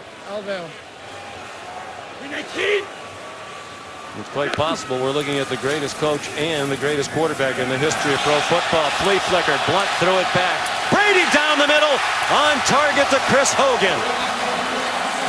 So I'll practice this on Saturday, and Josh McDaniels has the guts to call it. They hand the ball off to LeGarrette Blunt, and he flips it back to Brady, but how about the throw? You can't cover it any better. Another first-year Patriot steps up. Patriots going for the knockout blow. From the 24, hand off to Blunt. Up to the 28-yard gain. He's ahead for enough, we believe, to get him over 1,000 yards for the season. A couple years ago, they used a flea flicker, and Julian Edelman threw it to Danny Amendola for a touchdown. How about that? That was in the divisional playoff game, and that was a huge play as New England rallied from 14 down twice to win 35-31. That was also the game with the tricky formations. It was the subject of much discussion and still is. Edelman said they had that play in for 10 weeks. He was dying to have them call it. Brady threw it. Might have been better off throwing it away. You could see the defense there. Threw it to Mitchell anyway. And it's stopped for a loss by Sharice Wright. He thought Eric Weddle was going to blitz, and he was going to throw the ball out there in a sight adjustment, but Weddle fooled him. Eric Weddle, the ex-San Diego Charger, has an interception and a sack tonight.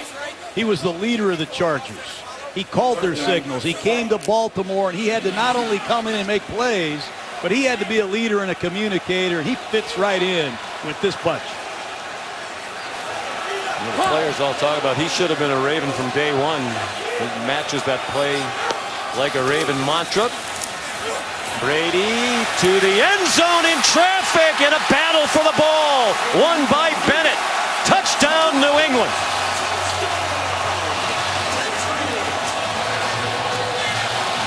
But we asked these 3 first-year Patriots to step up under pressure of the playoffs. And Bennett, Hogan, Mitchell have all delivered huge plays in their first year as New England Patriots. What a throw. Brady saw he had the matchup, the undersized Orr against the big Martellus Bennett. Touchdown, New England. Great strength, Bennett, to hang on. Bennett hasn't been as productive in the pass game in recent weeks. He's been battling through ankle and shoulder injuries. Gostkowski makes it 23-3 with 8:45 to go in the third quarter. 19-yard touchdown pass by Tom Brady. And the key play, the 28-yard flea flicker. Well, Tom Brady has atoned for his first red zone interception of the season in the first half with his 16th red zone touchdown pass. Here in the third quarter, capping a 7-play, 65-yard drive. New England leads 23-3. On that drive, LeGarrette Blunt went over 1,000 yards rushing for the season. 15th time in Patriot history someone's rushed for 1,000 yards. Hester doesn't try to run it out.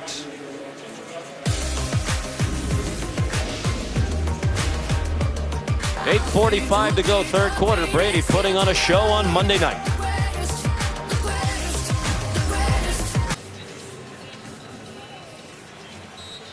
8:45 to go, third quarter. Baltimore with a lot of work to do. Down 23-3 as Joe Flacco brings them up 1st and 10 from the Raven 25.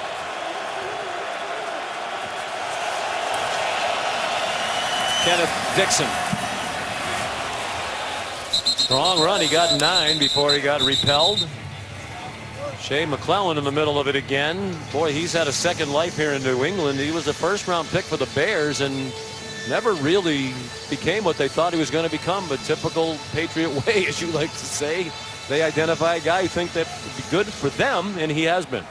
Well, he's a versatile guy. He can play on the line of scrimmage. He can play off the line of scrimmage. The perfect hybrid for this defense.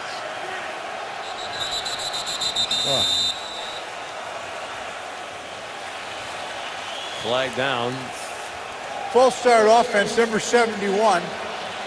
Was in a three-point stance, and then he lifted up his hand from the ground, which is a false start. It's second down. Ricky Wagner. A lot of pre-snap penalties tonight on the Ravens. And where is Steve Smith? At the top of the screen against Malcolm Butler.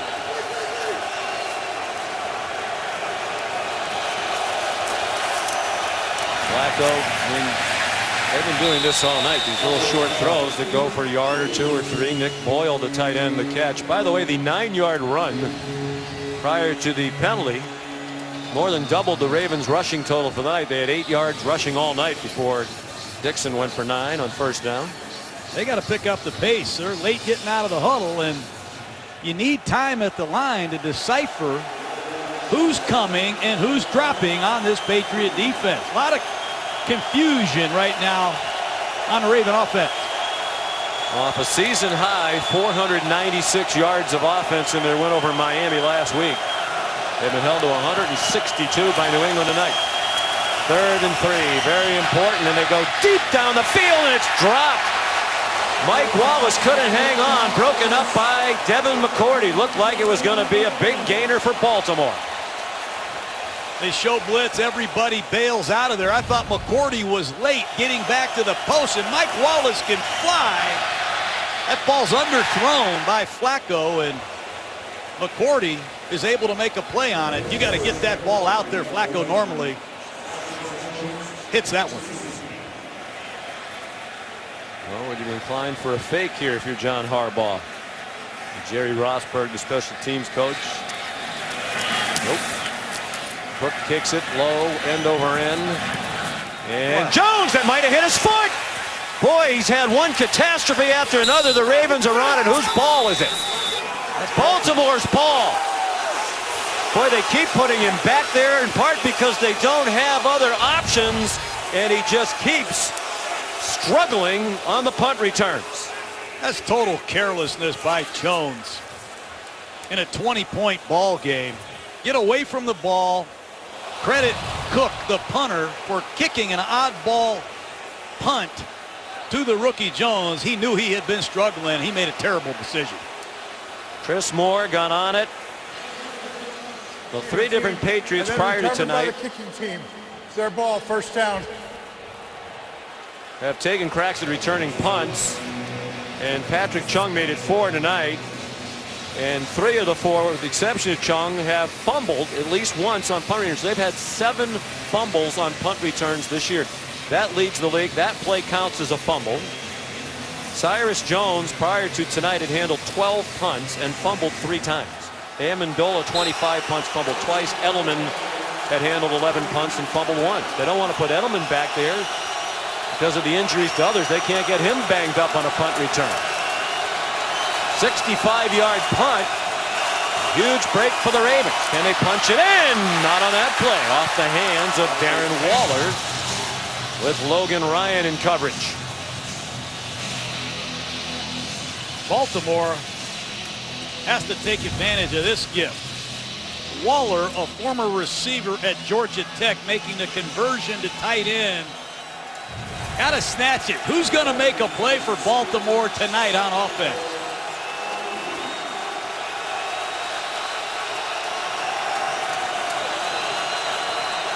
They empty the backfield. Flacco. Into the end zone, caught this time by Waller for a Baltimore touchdown. Motion again to a no-back set. 4 receivers to the right, and it's Waller, a massive target. Number 84 going to work inside.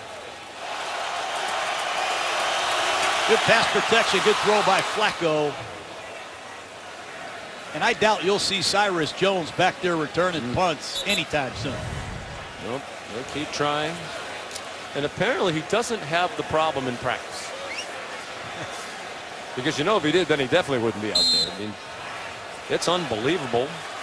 John Harbaugh is going to go for 1 here, try to make it a 13-point game. 6:50 to go, third quarter. Uncharacteristic mistakes on special teams on both sides. Dustin Tucker started hooking and then sliced back. Boy, they needed some help from the Patriots and they got it.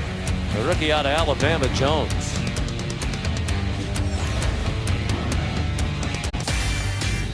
Coach, I know this is near and dear to your heart. Play Ball Foundation, local organization that partners with Boston Public Middle Schools to fund teams for underserved populations. Nearly 2,500 boys and girls in 7 sports every year. The football season culminates with Monday Night Football. They played on a Monday night a couple of weeks ago at Harvard Stadium. 4 teams, 2 games, sponsored by the Bill Belichick Foundation and Harvard University. A lot of great people involved with play ball. Mike Harney, the founder and chairman, one of the all-time good guys here in Boston. Rob Brogy, Pete Thamel. So many serving so many kids. Great program. Matthew Slater back for the kickoff now for New England. And the ball's out.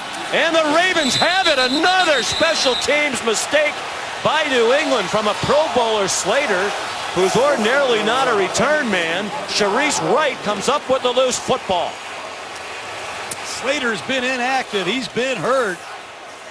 Just brought up for this game with the injury to Danny Amendola. It's just the 3rd kickoff he's returned all season.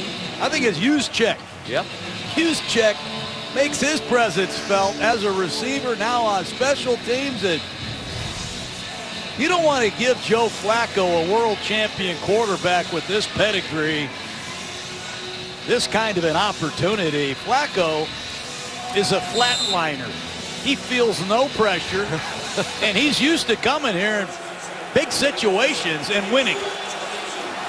Well, they are a team that believes they can come to Foxborough and win. Sometimes you wonder if other visiting teams believe they can. Flacco over the middle, caught, retreating, looking for ground. Steve Smith finds ground and almost the first down. New England boots away a punt and a kickoff within 14 seconds. There's Steve Smith on a crossing route against his 3-man rush. He can still get it done. He can move the chains with the best of them. 2nd down and short. Ravens have had no running game, and they've made very little attempt to do so. 6 rushes, 34 passes for Baltimore. Was ever running down, this might be it, although a lot of teams think 2nd and 1's a free play. Sticks in the ball carrier. I think back to the man I worked for at Syracuse, coach, the great Dick McPherson, who later coached New England Patriots, used to run all the time on 2nd and 1. And the reporters used to say, a lot of people consider that kind of a free play. What's with all the runs on 2nd and 1? He said, I like first downs. That's a good answer. It's a very good. It's why he's in the College Football Hall of Fame.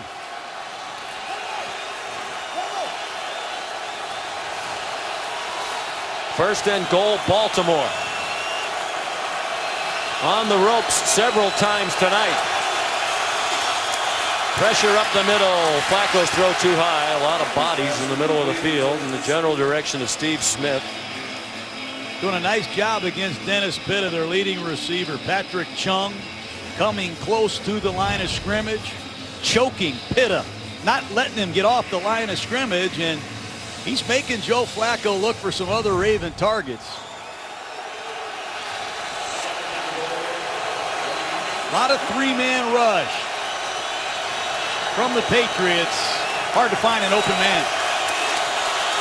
There's an open man in the flat. It's Kenneth Dixon with a Baltimore touchdown. Ooh, the coverage.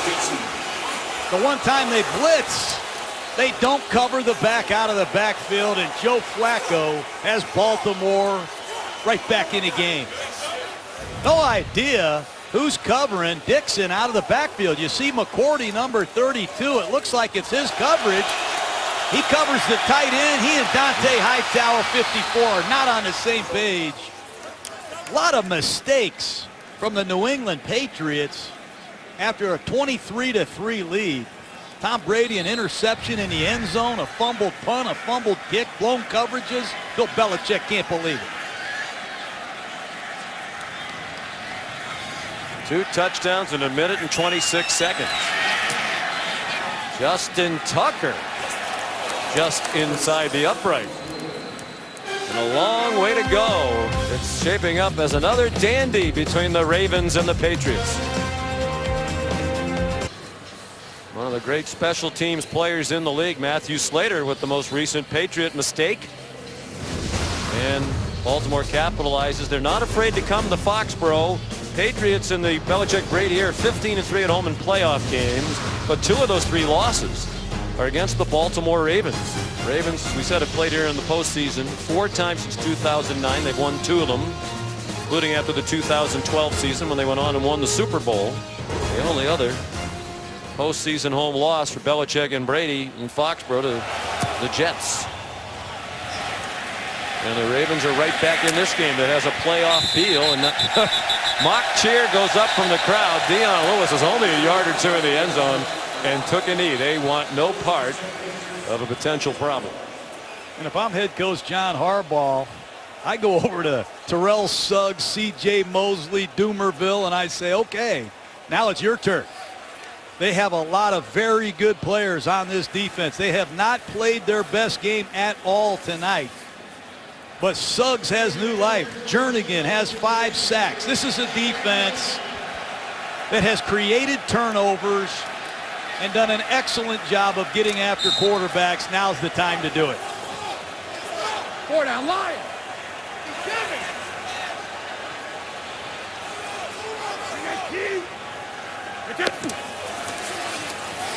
Play fake by Brady to LeGarrette. One deep throw, far side. Edelman inbounds. Yes. First down, New England. Brady can't throw the ball much better. His last 3 throws have been on the money. And Edelman walks the chalk. Great work. Had the ball, both feet in, completed the catch. Onward they go. 16-yard completion. Brady to Edelman.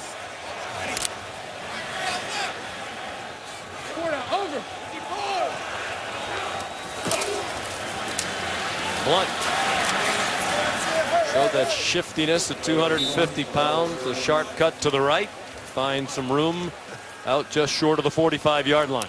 Quick count. Ladarius Webb playing free safety, working with Eric Weddle. Told us last night, I'm not so sure where Weddle is going. His disguises, his experience have helped Webb make the transition from corner to safety. And it's time for one of these 2 veterans to make a play for the Ravens. Brady steps up, throws short, like the catch, rolled to the line to make, but they're not going to give him the spot there. There's a flag down in the offensive backfield for a holding call against New England. Holding, offense, number 62. 10-yard penalty, repeat 2nd down. Joe Tooney, the rookie left guard out of NC State. 62 on the left side of your screen, working against Brandon Williams. I didn't see much there. And on 2nd down is 16. Screens, draws. And if Tom Brady feels man-to-man, he'll go to the emblems and give us one of those alerts. Brady, couple of hitches and threw it away. And they're getting close to Tom. He hit the ground again with Lawrence Guy there. Guy delivered the hit that forced the red zone interception thrown by Brady in the first half. They have a lot of different kinds of rushers. They have big men. Brandon Williams caused the holding penalty. Guy with the pressure. And the speed and the threats outside from Suggs and Doomerville.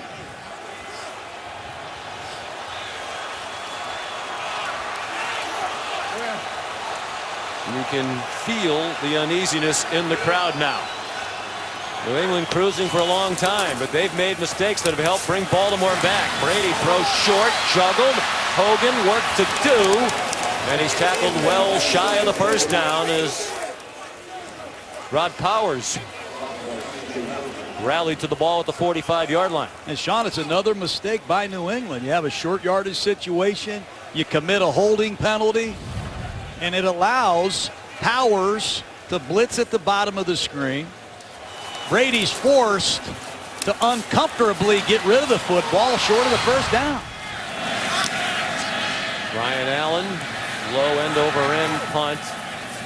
You're just waiting for a disaster on every special team situation now, and here it is for Baltimore as they let it roll, and it goes all the way down near the 1-yard line. These are two teams, are they not, Coach, that have a great history on special teams? I mean, it's hard to believe these are the Ravens and the Patriots the way these special teams units have played tonight. And both head coaches, former special teams coaches, and that's usually what you do, Sean. Give people the kiss of death. Really? Remember, in this situation in the first half, Baltimore had the ball in the same end zone, and the Patriots lined up and shifted right before the ball was snapped, and they caused a safety. Be interesting to see if Matt Patricia, the defensive coordinator, does the same thing. I'd be surprised if Flacco doesn't come out of here firing. Well, they've already had a safety, the New England defense, when Baltimore started from the 1. This time they're at the 2.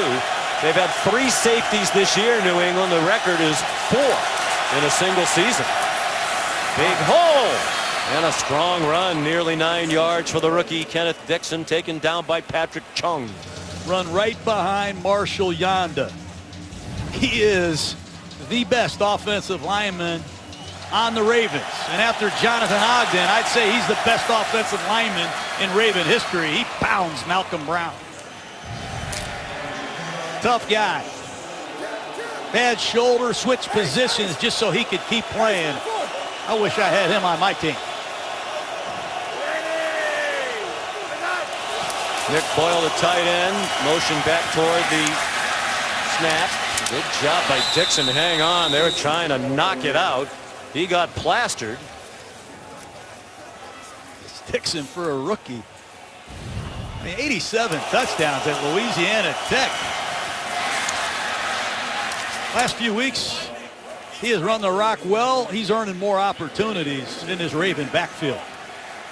Only one man in the history of major college football had more touchdowns. That's Keenan Reynolds, the great Navy quarterback, who was drafted by the Ravens and is on their practice squad right now. He had 88 career touchdowns. A blitz. Flacco dumps it off. Terrence West maneuvering. Yanked down by Logan Ryan, just shy of the 20. Matt Patricia with an unorthodox game plan. He's not rushing more than 4 guys often. You just don't know which 4 he's bringing. He's brought cornerbacks, nickelbacks, linebackers, drop defensive ends. 2nd and 4. Toss to West. He made 2 yards when it looked like there was nothing there. Malcolm Butler on the corner. And we're ticking down to a minute to go in quarter number 3. The Ravens at one time trailed 16-0. They're within 6 points now. And Malcolm Butler, who is in on the tackle, is still down for New England.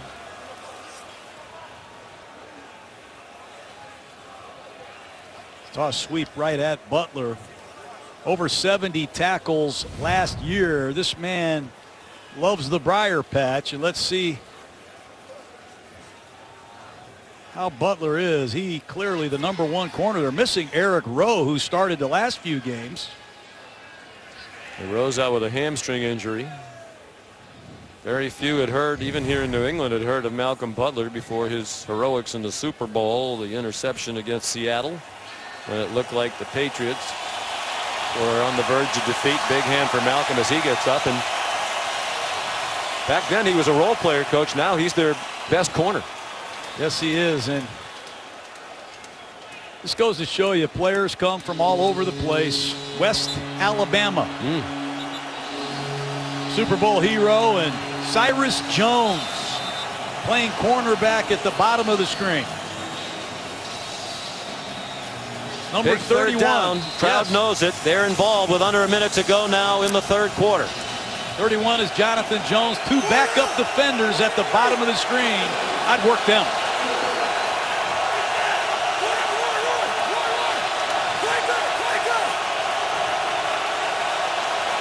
Ravens offense, one of the worst in the league on third down. Flacco throws, first down. Wallace the catch. Logan Ryan tried to pull the ball out. He could not. Mike Wallace, been a big addition. Just goes up and gets it, secures the catch, gets the first down. Very familiar with the Patriots. Wallace had some battles as a Miami Dolphin against New England. Ravens 31st in the league on third down this year, 34%. They converted there, and then Dixon got flattened by that rookie. Coach Gruden was just talking about Jonathan Jones out of Auburn with a big play. End of the third quarter. Monday Night Football from Foxborough. The Patriots leading the Ravens by 6.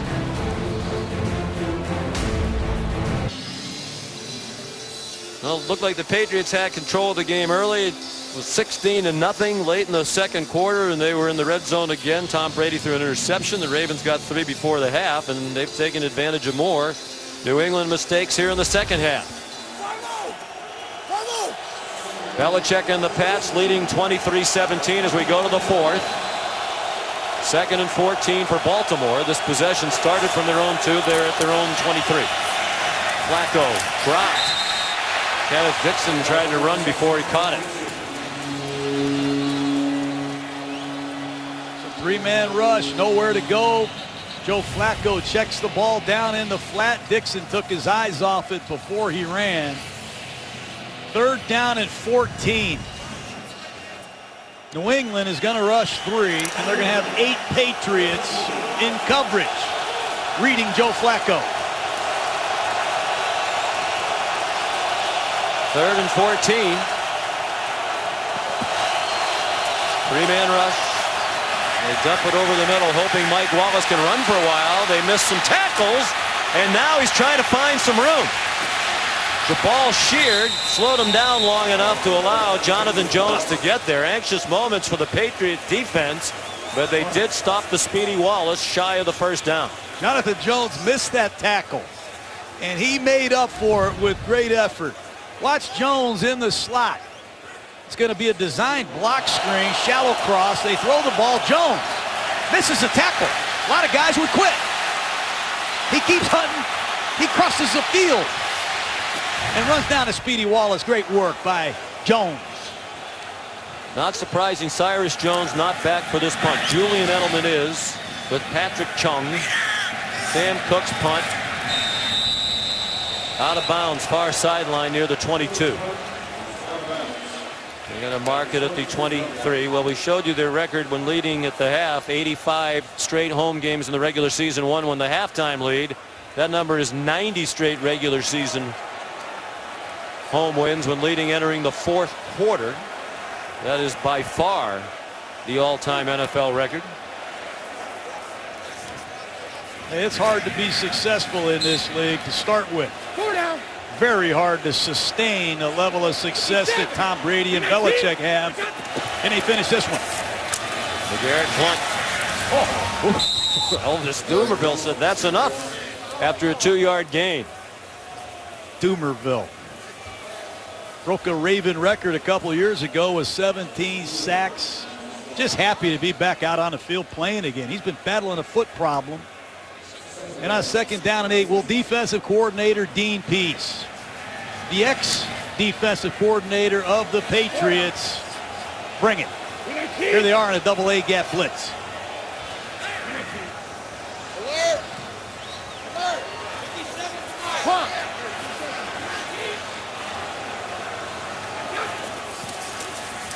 Four-man rush. They put pressure on Brady, and another drop ball by Julian Edelman. It was in traffic with Charisse Wright on him, but still, ordinarily, he hangs on to many more balls than he's been able to catch tonight. Well, Charisse Wright with a nice close. They know where the ball is going. They know Julian Edelman, primary target, and they've done a decent job of containing Edelman with a variety of different Raven defenders. And without two key defenders in the secondary, Jimmy Smith went out earlier, has had his ankle x-rayed, and Gerard Powers out right now. He's being evaluated in the concussion protocol. On 3rd down and 8, Dion Lewis cannot get away from Zachary Orr at the 30-yard line. That's how it's done. You need one of those tackling dummies or something, but watch Orr drop out of this blitz look, keep vision on the quarterback, and as soon as the ball is thrown, he breaks down and makes an unbelievable one-on-one tackle against Dion Lewis, who's dangerous in space. That's impressive. 10 tackles for Orr. Brian Allen to punt. Hang on to your hat. It's another special team situation. And it hits later. Hester was waving his teammates away. Better field position this time for Flacco and the Ravens, down by 6. ESPN's Monday Night Football is brought to you by Miller Lite, the original light beer. By Buffalo Wild Wings, wings, beer, sports. By NFLshop.com. Visit the official store of the NFL and save up to 25% today. And by Snickers. You're off your game when you're hungry. Eat a Snickers. Another classic between the Ravens, John Harbaugh, the Patriots, and Bill Belichick. Once relatively close. Matter of fact, Bill Belichick recommended John Harbaugh for the job with the owner Steve Bisciotti. Now strain in that relationship. All the memorable battles in recent years. Nick Boyle the catch. He dragged Patrick Chung along for a little bit. Joe Flacco is mentally tough, Sean.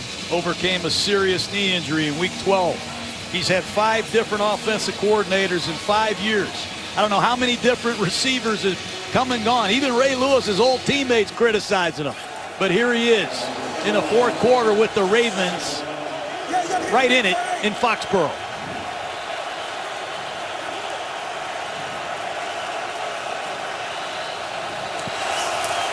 Second and 4 on the delay.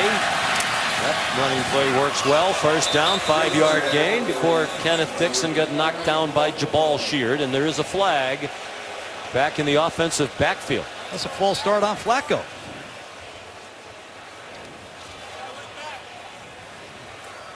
Illegal motion offense number 5 was moving forward at the snap. 5-yard penalty. Repeat second down. Thought he was trying to change the play. He was trying to audibly walks forward to fix things, and Zuda snapped the football. Yeah, I tell you though. Well, I saw it from up here, Sean. Yeah, you did. You're not going to see Ed Hockley miss much. No. Big penalty. Yeah. John Harbaugh spent a lifetime in football. I doubt he's seen that very often. His dad, Jack Harbaugh, great coach, is here tonight with mom, Jackie. Dennis Pitta makes the penalty a moot point. We think the spot isn't quite where it looked like Pitta got to, but they're going to give him the mark and a first down. They're going to drop both ends and bring both inside linebackers. It's just a 4-man rush, but over and over, you never know which combination Matt Patricia is bringing. 1st and 10 Ravens. Watch Flacco try to sort this out.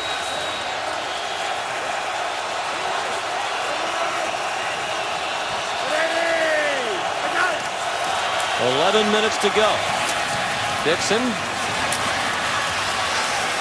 bouncing around, pinballs his way to the 42-yard line. Another flag down. This one thrown near the line of scrimmage. Holding offense number 71. 10-yard penalty, repeat first down. Rick Wagner, the right tackle, fourth-year man out of Wisconsin, who's been having an excellent year at the right time. He's going to be a free agent at the end of the season. How many holding calls have been called on the Raven offense this year? Highly penalized team, and that's a backbreaker. Their first tonight, first holding call. I mentioned earlier, among the most penalized teams in the league, and that was a big one. First and 20. They're back on their own 24. Five-man rush, didn't really put any pressure on Flacco. The ball floats forever, and it's still caught by Brashad Perryman. The young man can fly out of Central Florida. Last year's #1 pick. He did not play. Multiple knee injuries, and he burns New England deep. Runs right by Cyrus Jones, who has been struggling all night. And what a throw by Flacco. 47-yard gain to the New England 29-yard line with 10 minutes to go in the fourth quarter. New England has led virtually the entire night. They led 16-0. Flacco, short set. Boyle, tight end, chopped down at the 22-yard line by Dante Hightower and Devin McCourty. Everybody talks about Rob Gronkowski not playing for the Patriots. Well, the Ravens are missing 3 tight ends.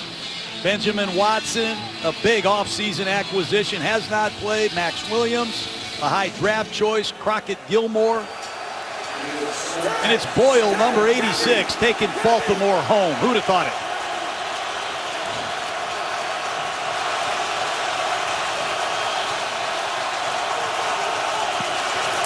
Second and 3.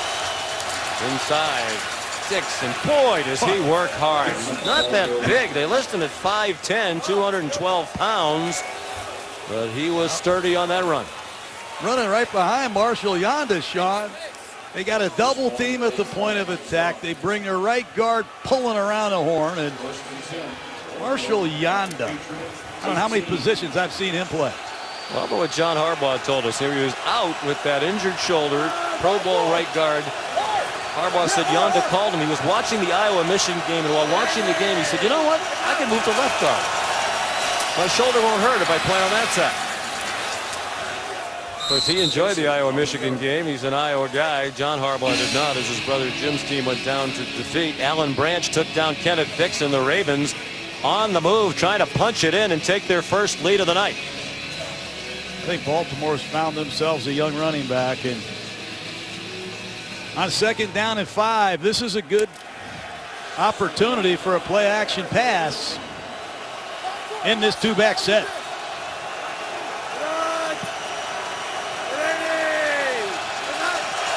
Under 8 minutes to go. Play action pass it is, but Flacco can't find anybody open, so he runs out of bounds. Got a yard, chased out by Chris Long. Great to see Flacco being able to move like that. That knee injury occurred in week 12 last year, almost a year ago today. And here he is on a bootleg, and he comes out to his left and sets up a 3rd down and 4.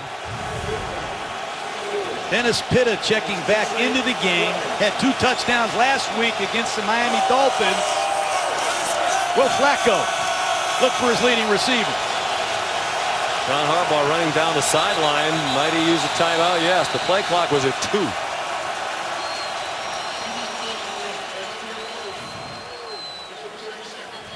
You hate to use one. Saw John shaking his head, but it's a key play here. Got to make sure you get the right play set up. Gives us a moment to remind you about the annual NBA on Christmas Day tradition. 5 of the best gifts anyone could ask for if you're a basketball fan. Noon Eastern time. It's the Celtics and the Knicks, 2:30 on ABC. Then the NBA Finals rematch. The Warriors and the Cavaliers at 5. The Bulls take on the Spurs. Then it's back over to ESPN, the Timberwolves and Thunder. We wrap it up at 10:30 Eastern time. The Battle of Los Angeles, Clippers and Lakers from the Staples Center. Star-studded matchups all day long. You can also see it on ESPN app and watch ESPN.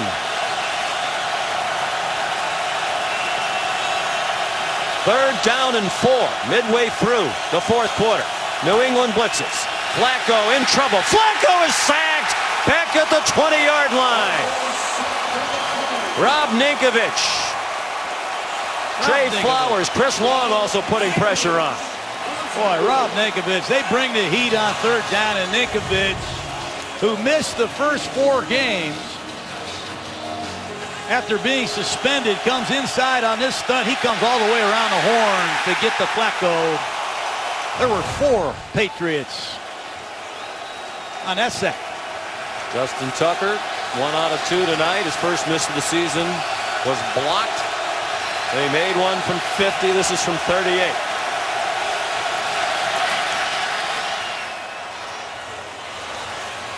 It's a 3-point game with 6:35 to go. Boy, you wish these two teams could play each other every week.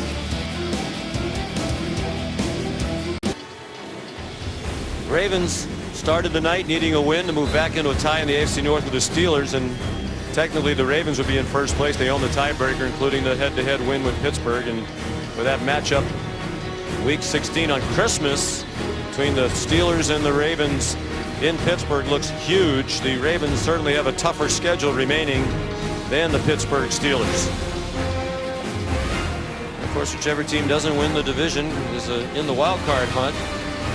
Denver occupying that second wild card spot right now, but they have the toughest schedule remaining in the National Football League.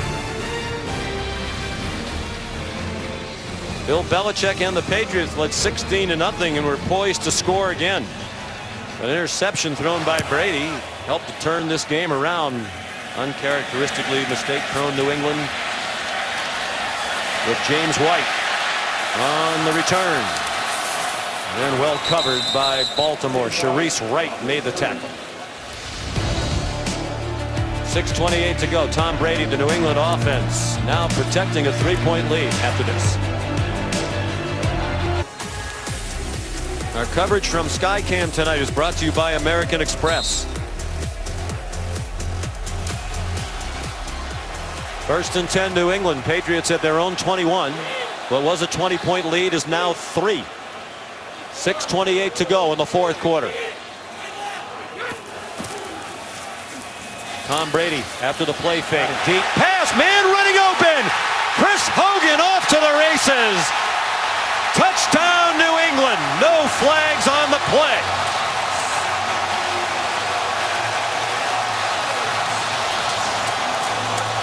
Chris Hogan from Monmouth College with the biggest catch of his pro football career. They saw something in the Ravens secondary. Hogan pushes straight up the field. Nobody's there. You have to wonder what number 33 Matt Elam is doing. Elam fell down in a critical moment against the Bengals a couple weeks ago, and he blows a coverage, and you do not do that against Tom Brady. He will throw you. And he did for a 79-yard touchdown pass to Chris Hogan, New England's longest play of the year. Extra point good by Stephen Gostkowski. And just when it looked like John Harbaugh and the Ravens were right back in it, and they were, and did a lot of work to do so, one play increases the comfort zone considerably for New England. 10-point lead. Well, you see Webb and Weddle normally as the deep safeties. And they catch Elam, number 33. And Brady delivers. Taking advantage of backups in the game, injuries, Jimmy Smith, Rod Powers, ordinarily out there on the field all night long. Smith, the starting cornerback, they've been injured. And Brady has thrown for 398. The Patriots scored on their first possession of this half. That made it 23-3. Since then, they were outscored 17-0 before that play to Hogan a second ago. They had run only 7 plays while New England had been on defense for 26 plays, and Baltimore had outscored them 17-0. So that's a big momentum changer. Got to go to the 2-minute drill now if you're Joe Flacco. You got to pick up the tempo. Plenty of time left. Chris Hogan, 4 years a lacrosse player at Penn State. Midfielder, then went to Monmouth and played football. Devin Hester, one of the great return men in history. Can he give them one? No, he runs out of bounds at the 19-yard line. Sean, just not sure if Eric Weddle is supposed to get back to the post. You see number 32 in the middle of the field.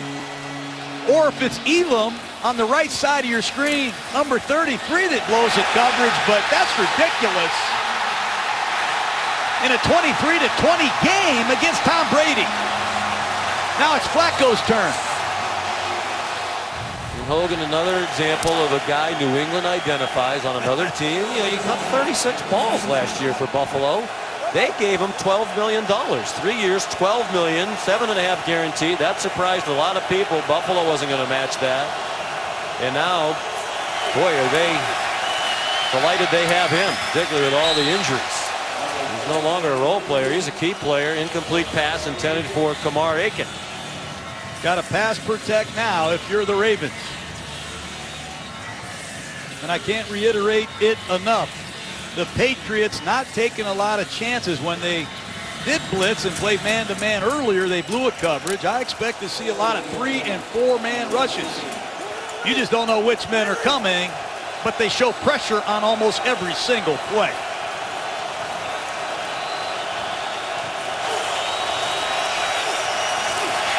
Flacco short throw, caught. Dennis Pitta swung down by Shea McClellan. They'll give him the mark to the 21-yard line. Just uncomfortable. You're going to see the blitz coming off the right side of your screen. It looks like both the inside linebackers are blitzing, but you see number 31, Jonathan Jones. Corners, nickels, linebackers. Exotic coverages. It's a credit to the Patriots with a lot of new players.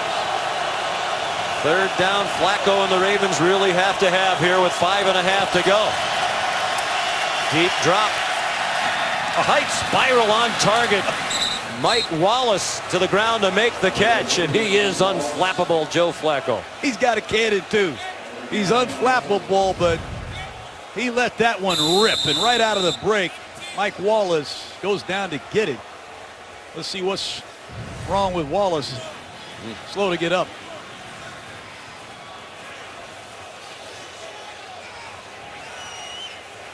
Wallace, the former Pittsburgh Steeler, went on to Miami. Awful quiet last year in Minnesota. Has fit in nicely with this Raven receiving corps. He was going to take a visit to New England. Money! But John Harbaugh and Ozzie Newsome basically wouldn't let him leave Baltimore after he visited there.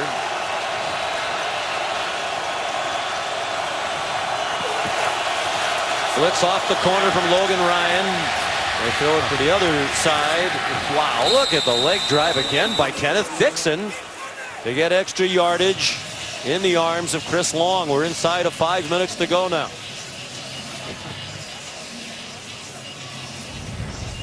Fighting for your playoff life. Malcolm Butler, Chris Long. That's a defensive end that can't bring down Dixon. That's impressive.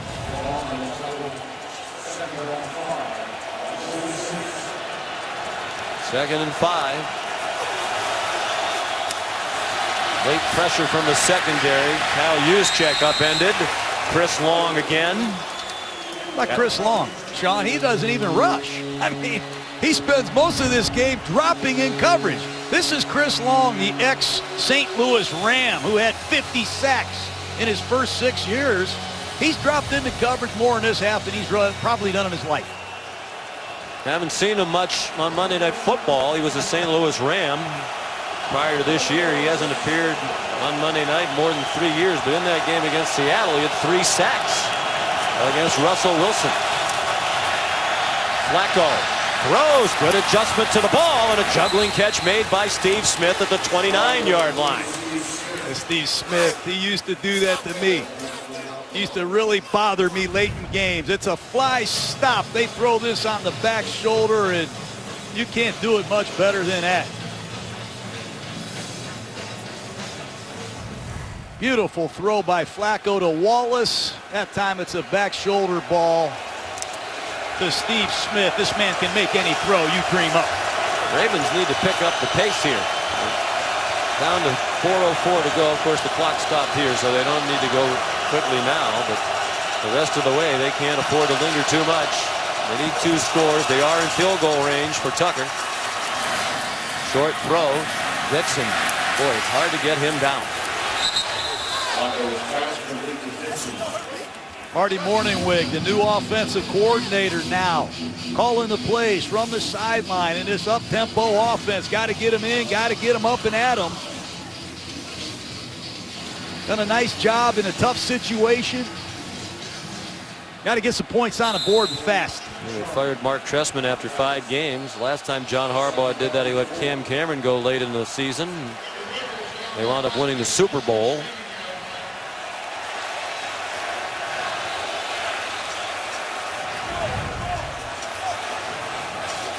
John Harbaugh wants to know. Yeah, his knee went down there. Good work by the officials. Brought the ball back to the 27-yard line. Okay. Then they wind the clock. 2nd and 8. Flacco. Hands catch made by Chris Moore. He's short of the first down. Rookie out of Cincinnati. Just his 4th catch of the year. A lot of rookies. Got to hurry. Taking too much time. Got to pick up the pace. Field goal is not out of the question. You can make this a 1-possession game. And the 2 timeouts and the 2-minute warning upcoming. Tight bunch to the left of Joe Flacco. Play clock all the way down to 7. Flacco throws right at the line to make. Big hit by Butler. Where's the mark? Short. Short of the line to make and in bounds for Dennis Pitta. Double whammy for Baltimore. Flacco is 14 for his last 15. And they're going to run the field goal team out. 3-man rush. Pitta catches this ball clearly short, I believe, of the first down. And on 4th and 1, or just inside of 1, here's Tucker. And you can't throw the flag and lose a timeout here if you lose the challenge. It's still outside of 2 minutes. 37-yard field goal try, and it is just inside the left upright. Another one that started hooking at the beginning and sliced back just enough. 2:03 to go. They did get it off before the 2-minute warning, which is big. It's a 7-point game. Monday Night Football from Foxborough, Massachusetts.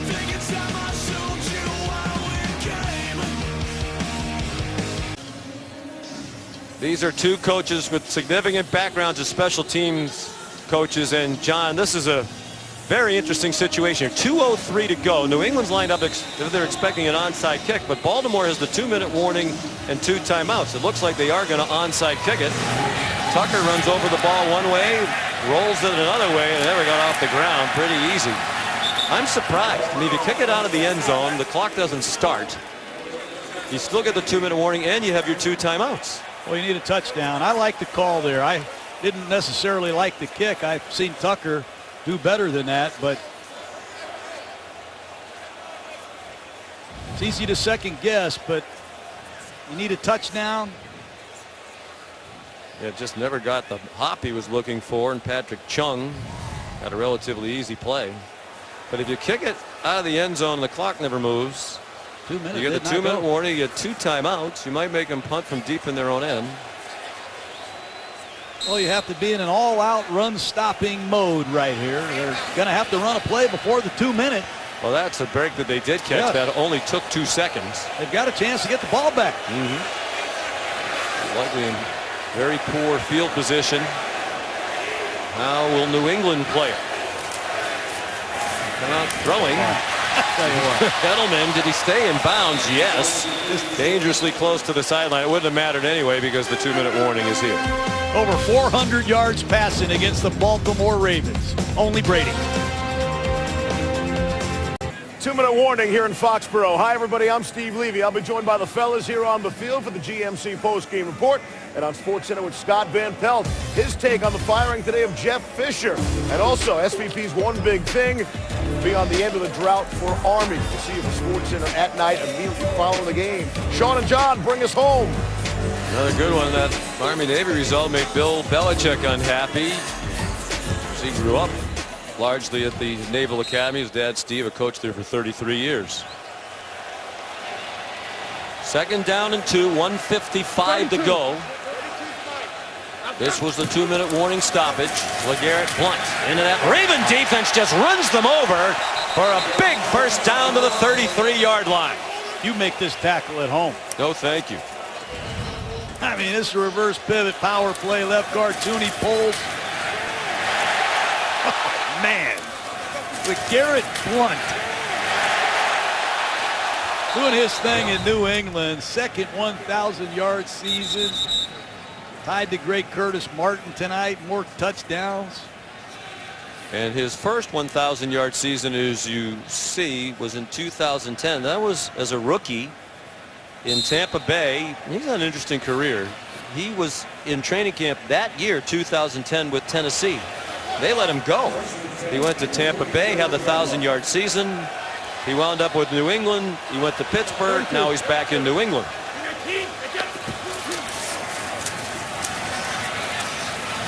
Baltimore used its first timeout. Now Garrett Blunt down to the 29-yard line.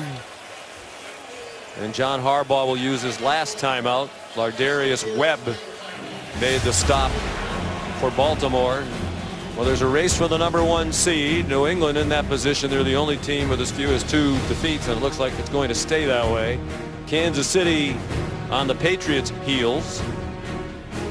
And the Raiders also at 10-3 after their loss in Kansas City on Thursday night. The Patriots, though, go to Denver. How about Denver? Denver plays all 3 of these teams. They all have 10 wins. We talked about how tough Denver's schedule is. Wow. Combined 30 and 8, the remaining opponents for the Broncos. 32. 32. Let's go. 2nd and 5. Another first down would put it away for New England. Blunt's close, about 1.5 yards shy. And the clock will run under 1.5 minutes to go. You come in here, you see Tom Brady without Rob Gronkowski, without Danny Amendola. Here comes the #1 defense in football. And what does Tom Brady do? He introduces the world to Chris Hogan, over 100 yards receiving. He throws for 400 plus. And if it's not for the interception right there in the end zone on the far right, you can't play much better. You can't. He's 39 years old. He's got this TB12 center here in Foxborough. I was going by there today to figure out what he's done. He has really worked hard on his lower body. His legs are in tremendous shape. He has that fast twitch motion back there. He watches every crumb that he puts in his body, every fluid that he drinks, and he's pliable. That's what he said. I read that. So I don't even know what pliable is. So I go by the TB12 center and I said, what is pliable? Easily bent, flexible. And it's the lowers. He's just able to reset his feet. He's quick. You got to be pliable. He looks stiff. You got to move. You got to be quick. It's cold. He's 39. He's more pliable, you see, than he's ever been. And that really helps him. Pliable. Easily bent, flexible, something you obviously aren't. But I can't get over the performance of a 39-year-old man in his 17th season with players that he doesn't hardly know. What a grinder. Oh, perhaps some foreshadowing. Blunt stood up, battling, and he stopped short of the first down. And now the Patriots will have a decision to make. The clock will run down to about 12 seconds. Do you go for it? Do you kick a field goal? I don't think you'd risk the field goal the way this special teams I play don't is think gone. so. This is going to jump over somebody's head and run this thing all the way down.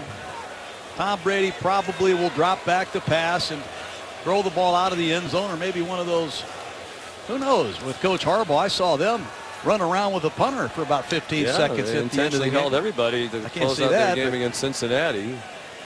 Well, that got a lot of attention here in New England. People said to the Ravens, well, you complained about our formations 2 years ago, and then you go and do that. But what the Ravens did is legal. It may be changed at the end of the season, just as what the Patriots did 2 years ago was modified by the rules at the end of that season.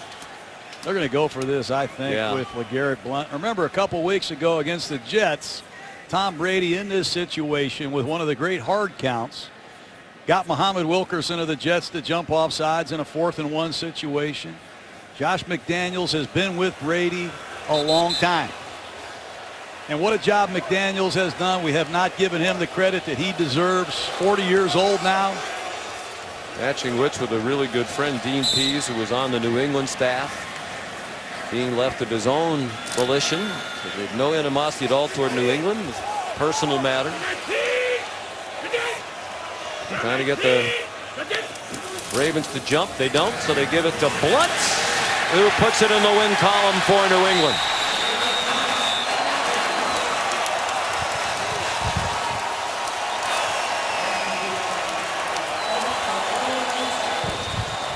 And they very nearly squandered a 20-point lead in the second half, and it would have been just the second time in the history of the franchise they had done that. It's a big win for New England with an eye toward the #1 seed and home field advantage through the playoffs in the AFC, and they take another step toward what will be inevitably their 8th consecutive AFC East title. Sports Center coming up next, including the GMC postgame report. We'll be back in a matter of seconds to reveal this week's choice for the Gruden Grinder. Did John Gruden give us a clue a moment ago? Stay tuned for that. Thanks for watching Monday Night Football from Foxborough. More to come in a moment.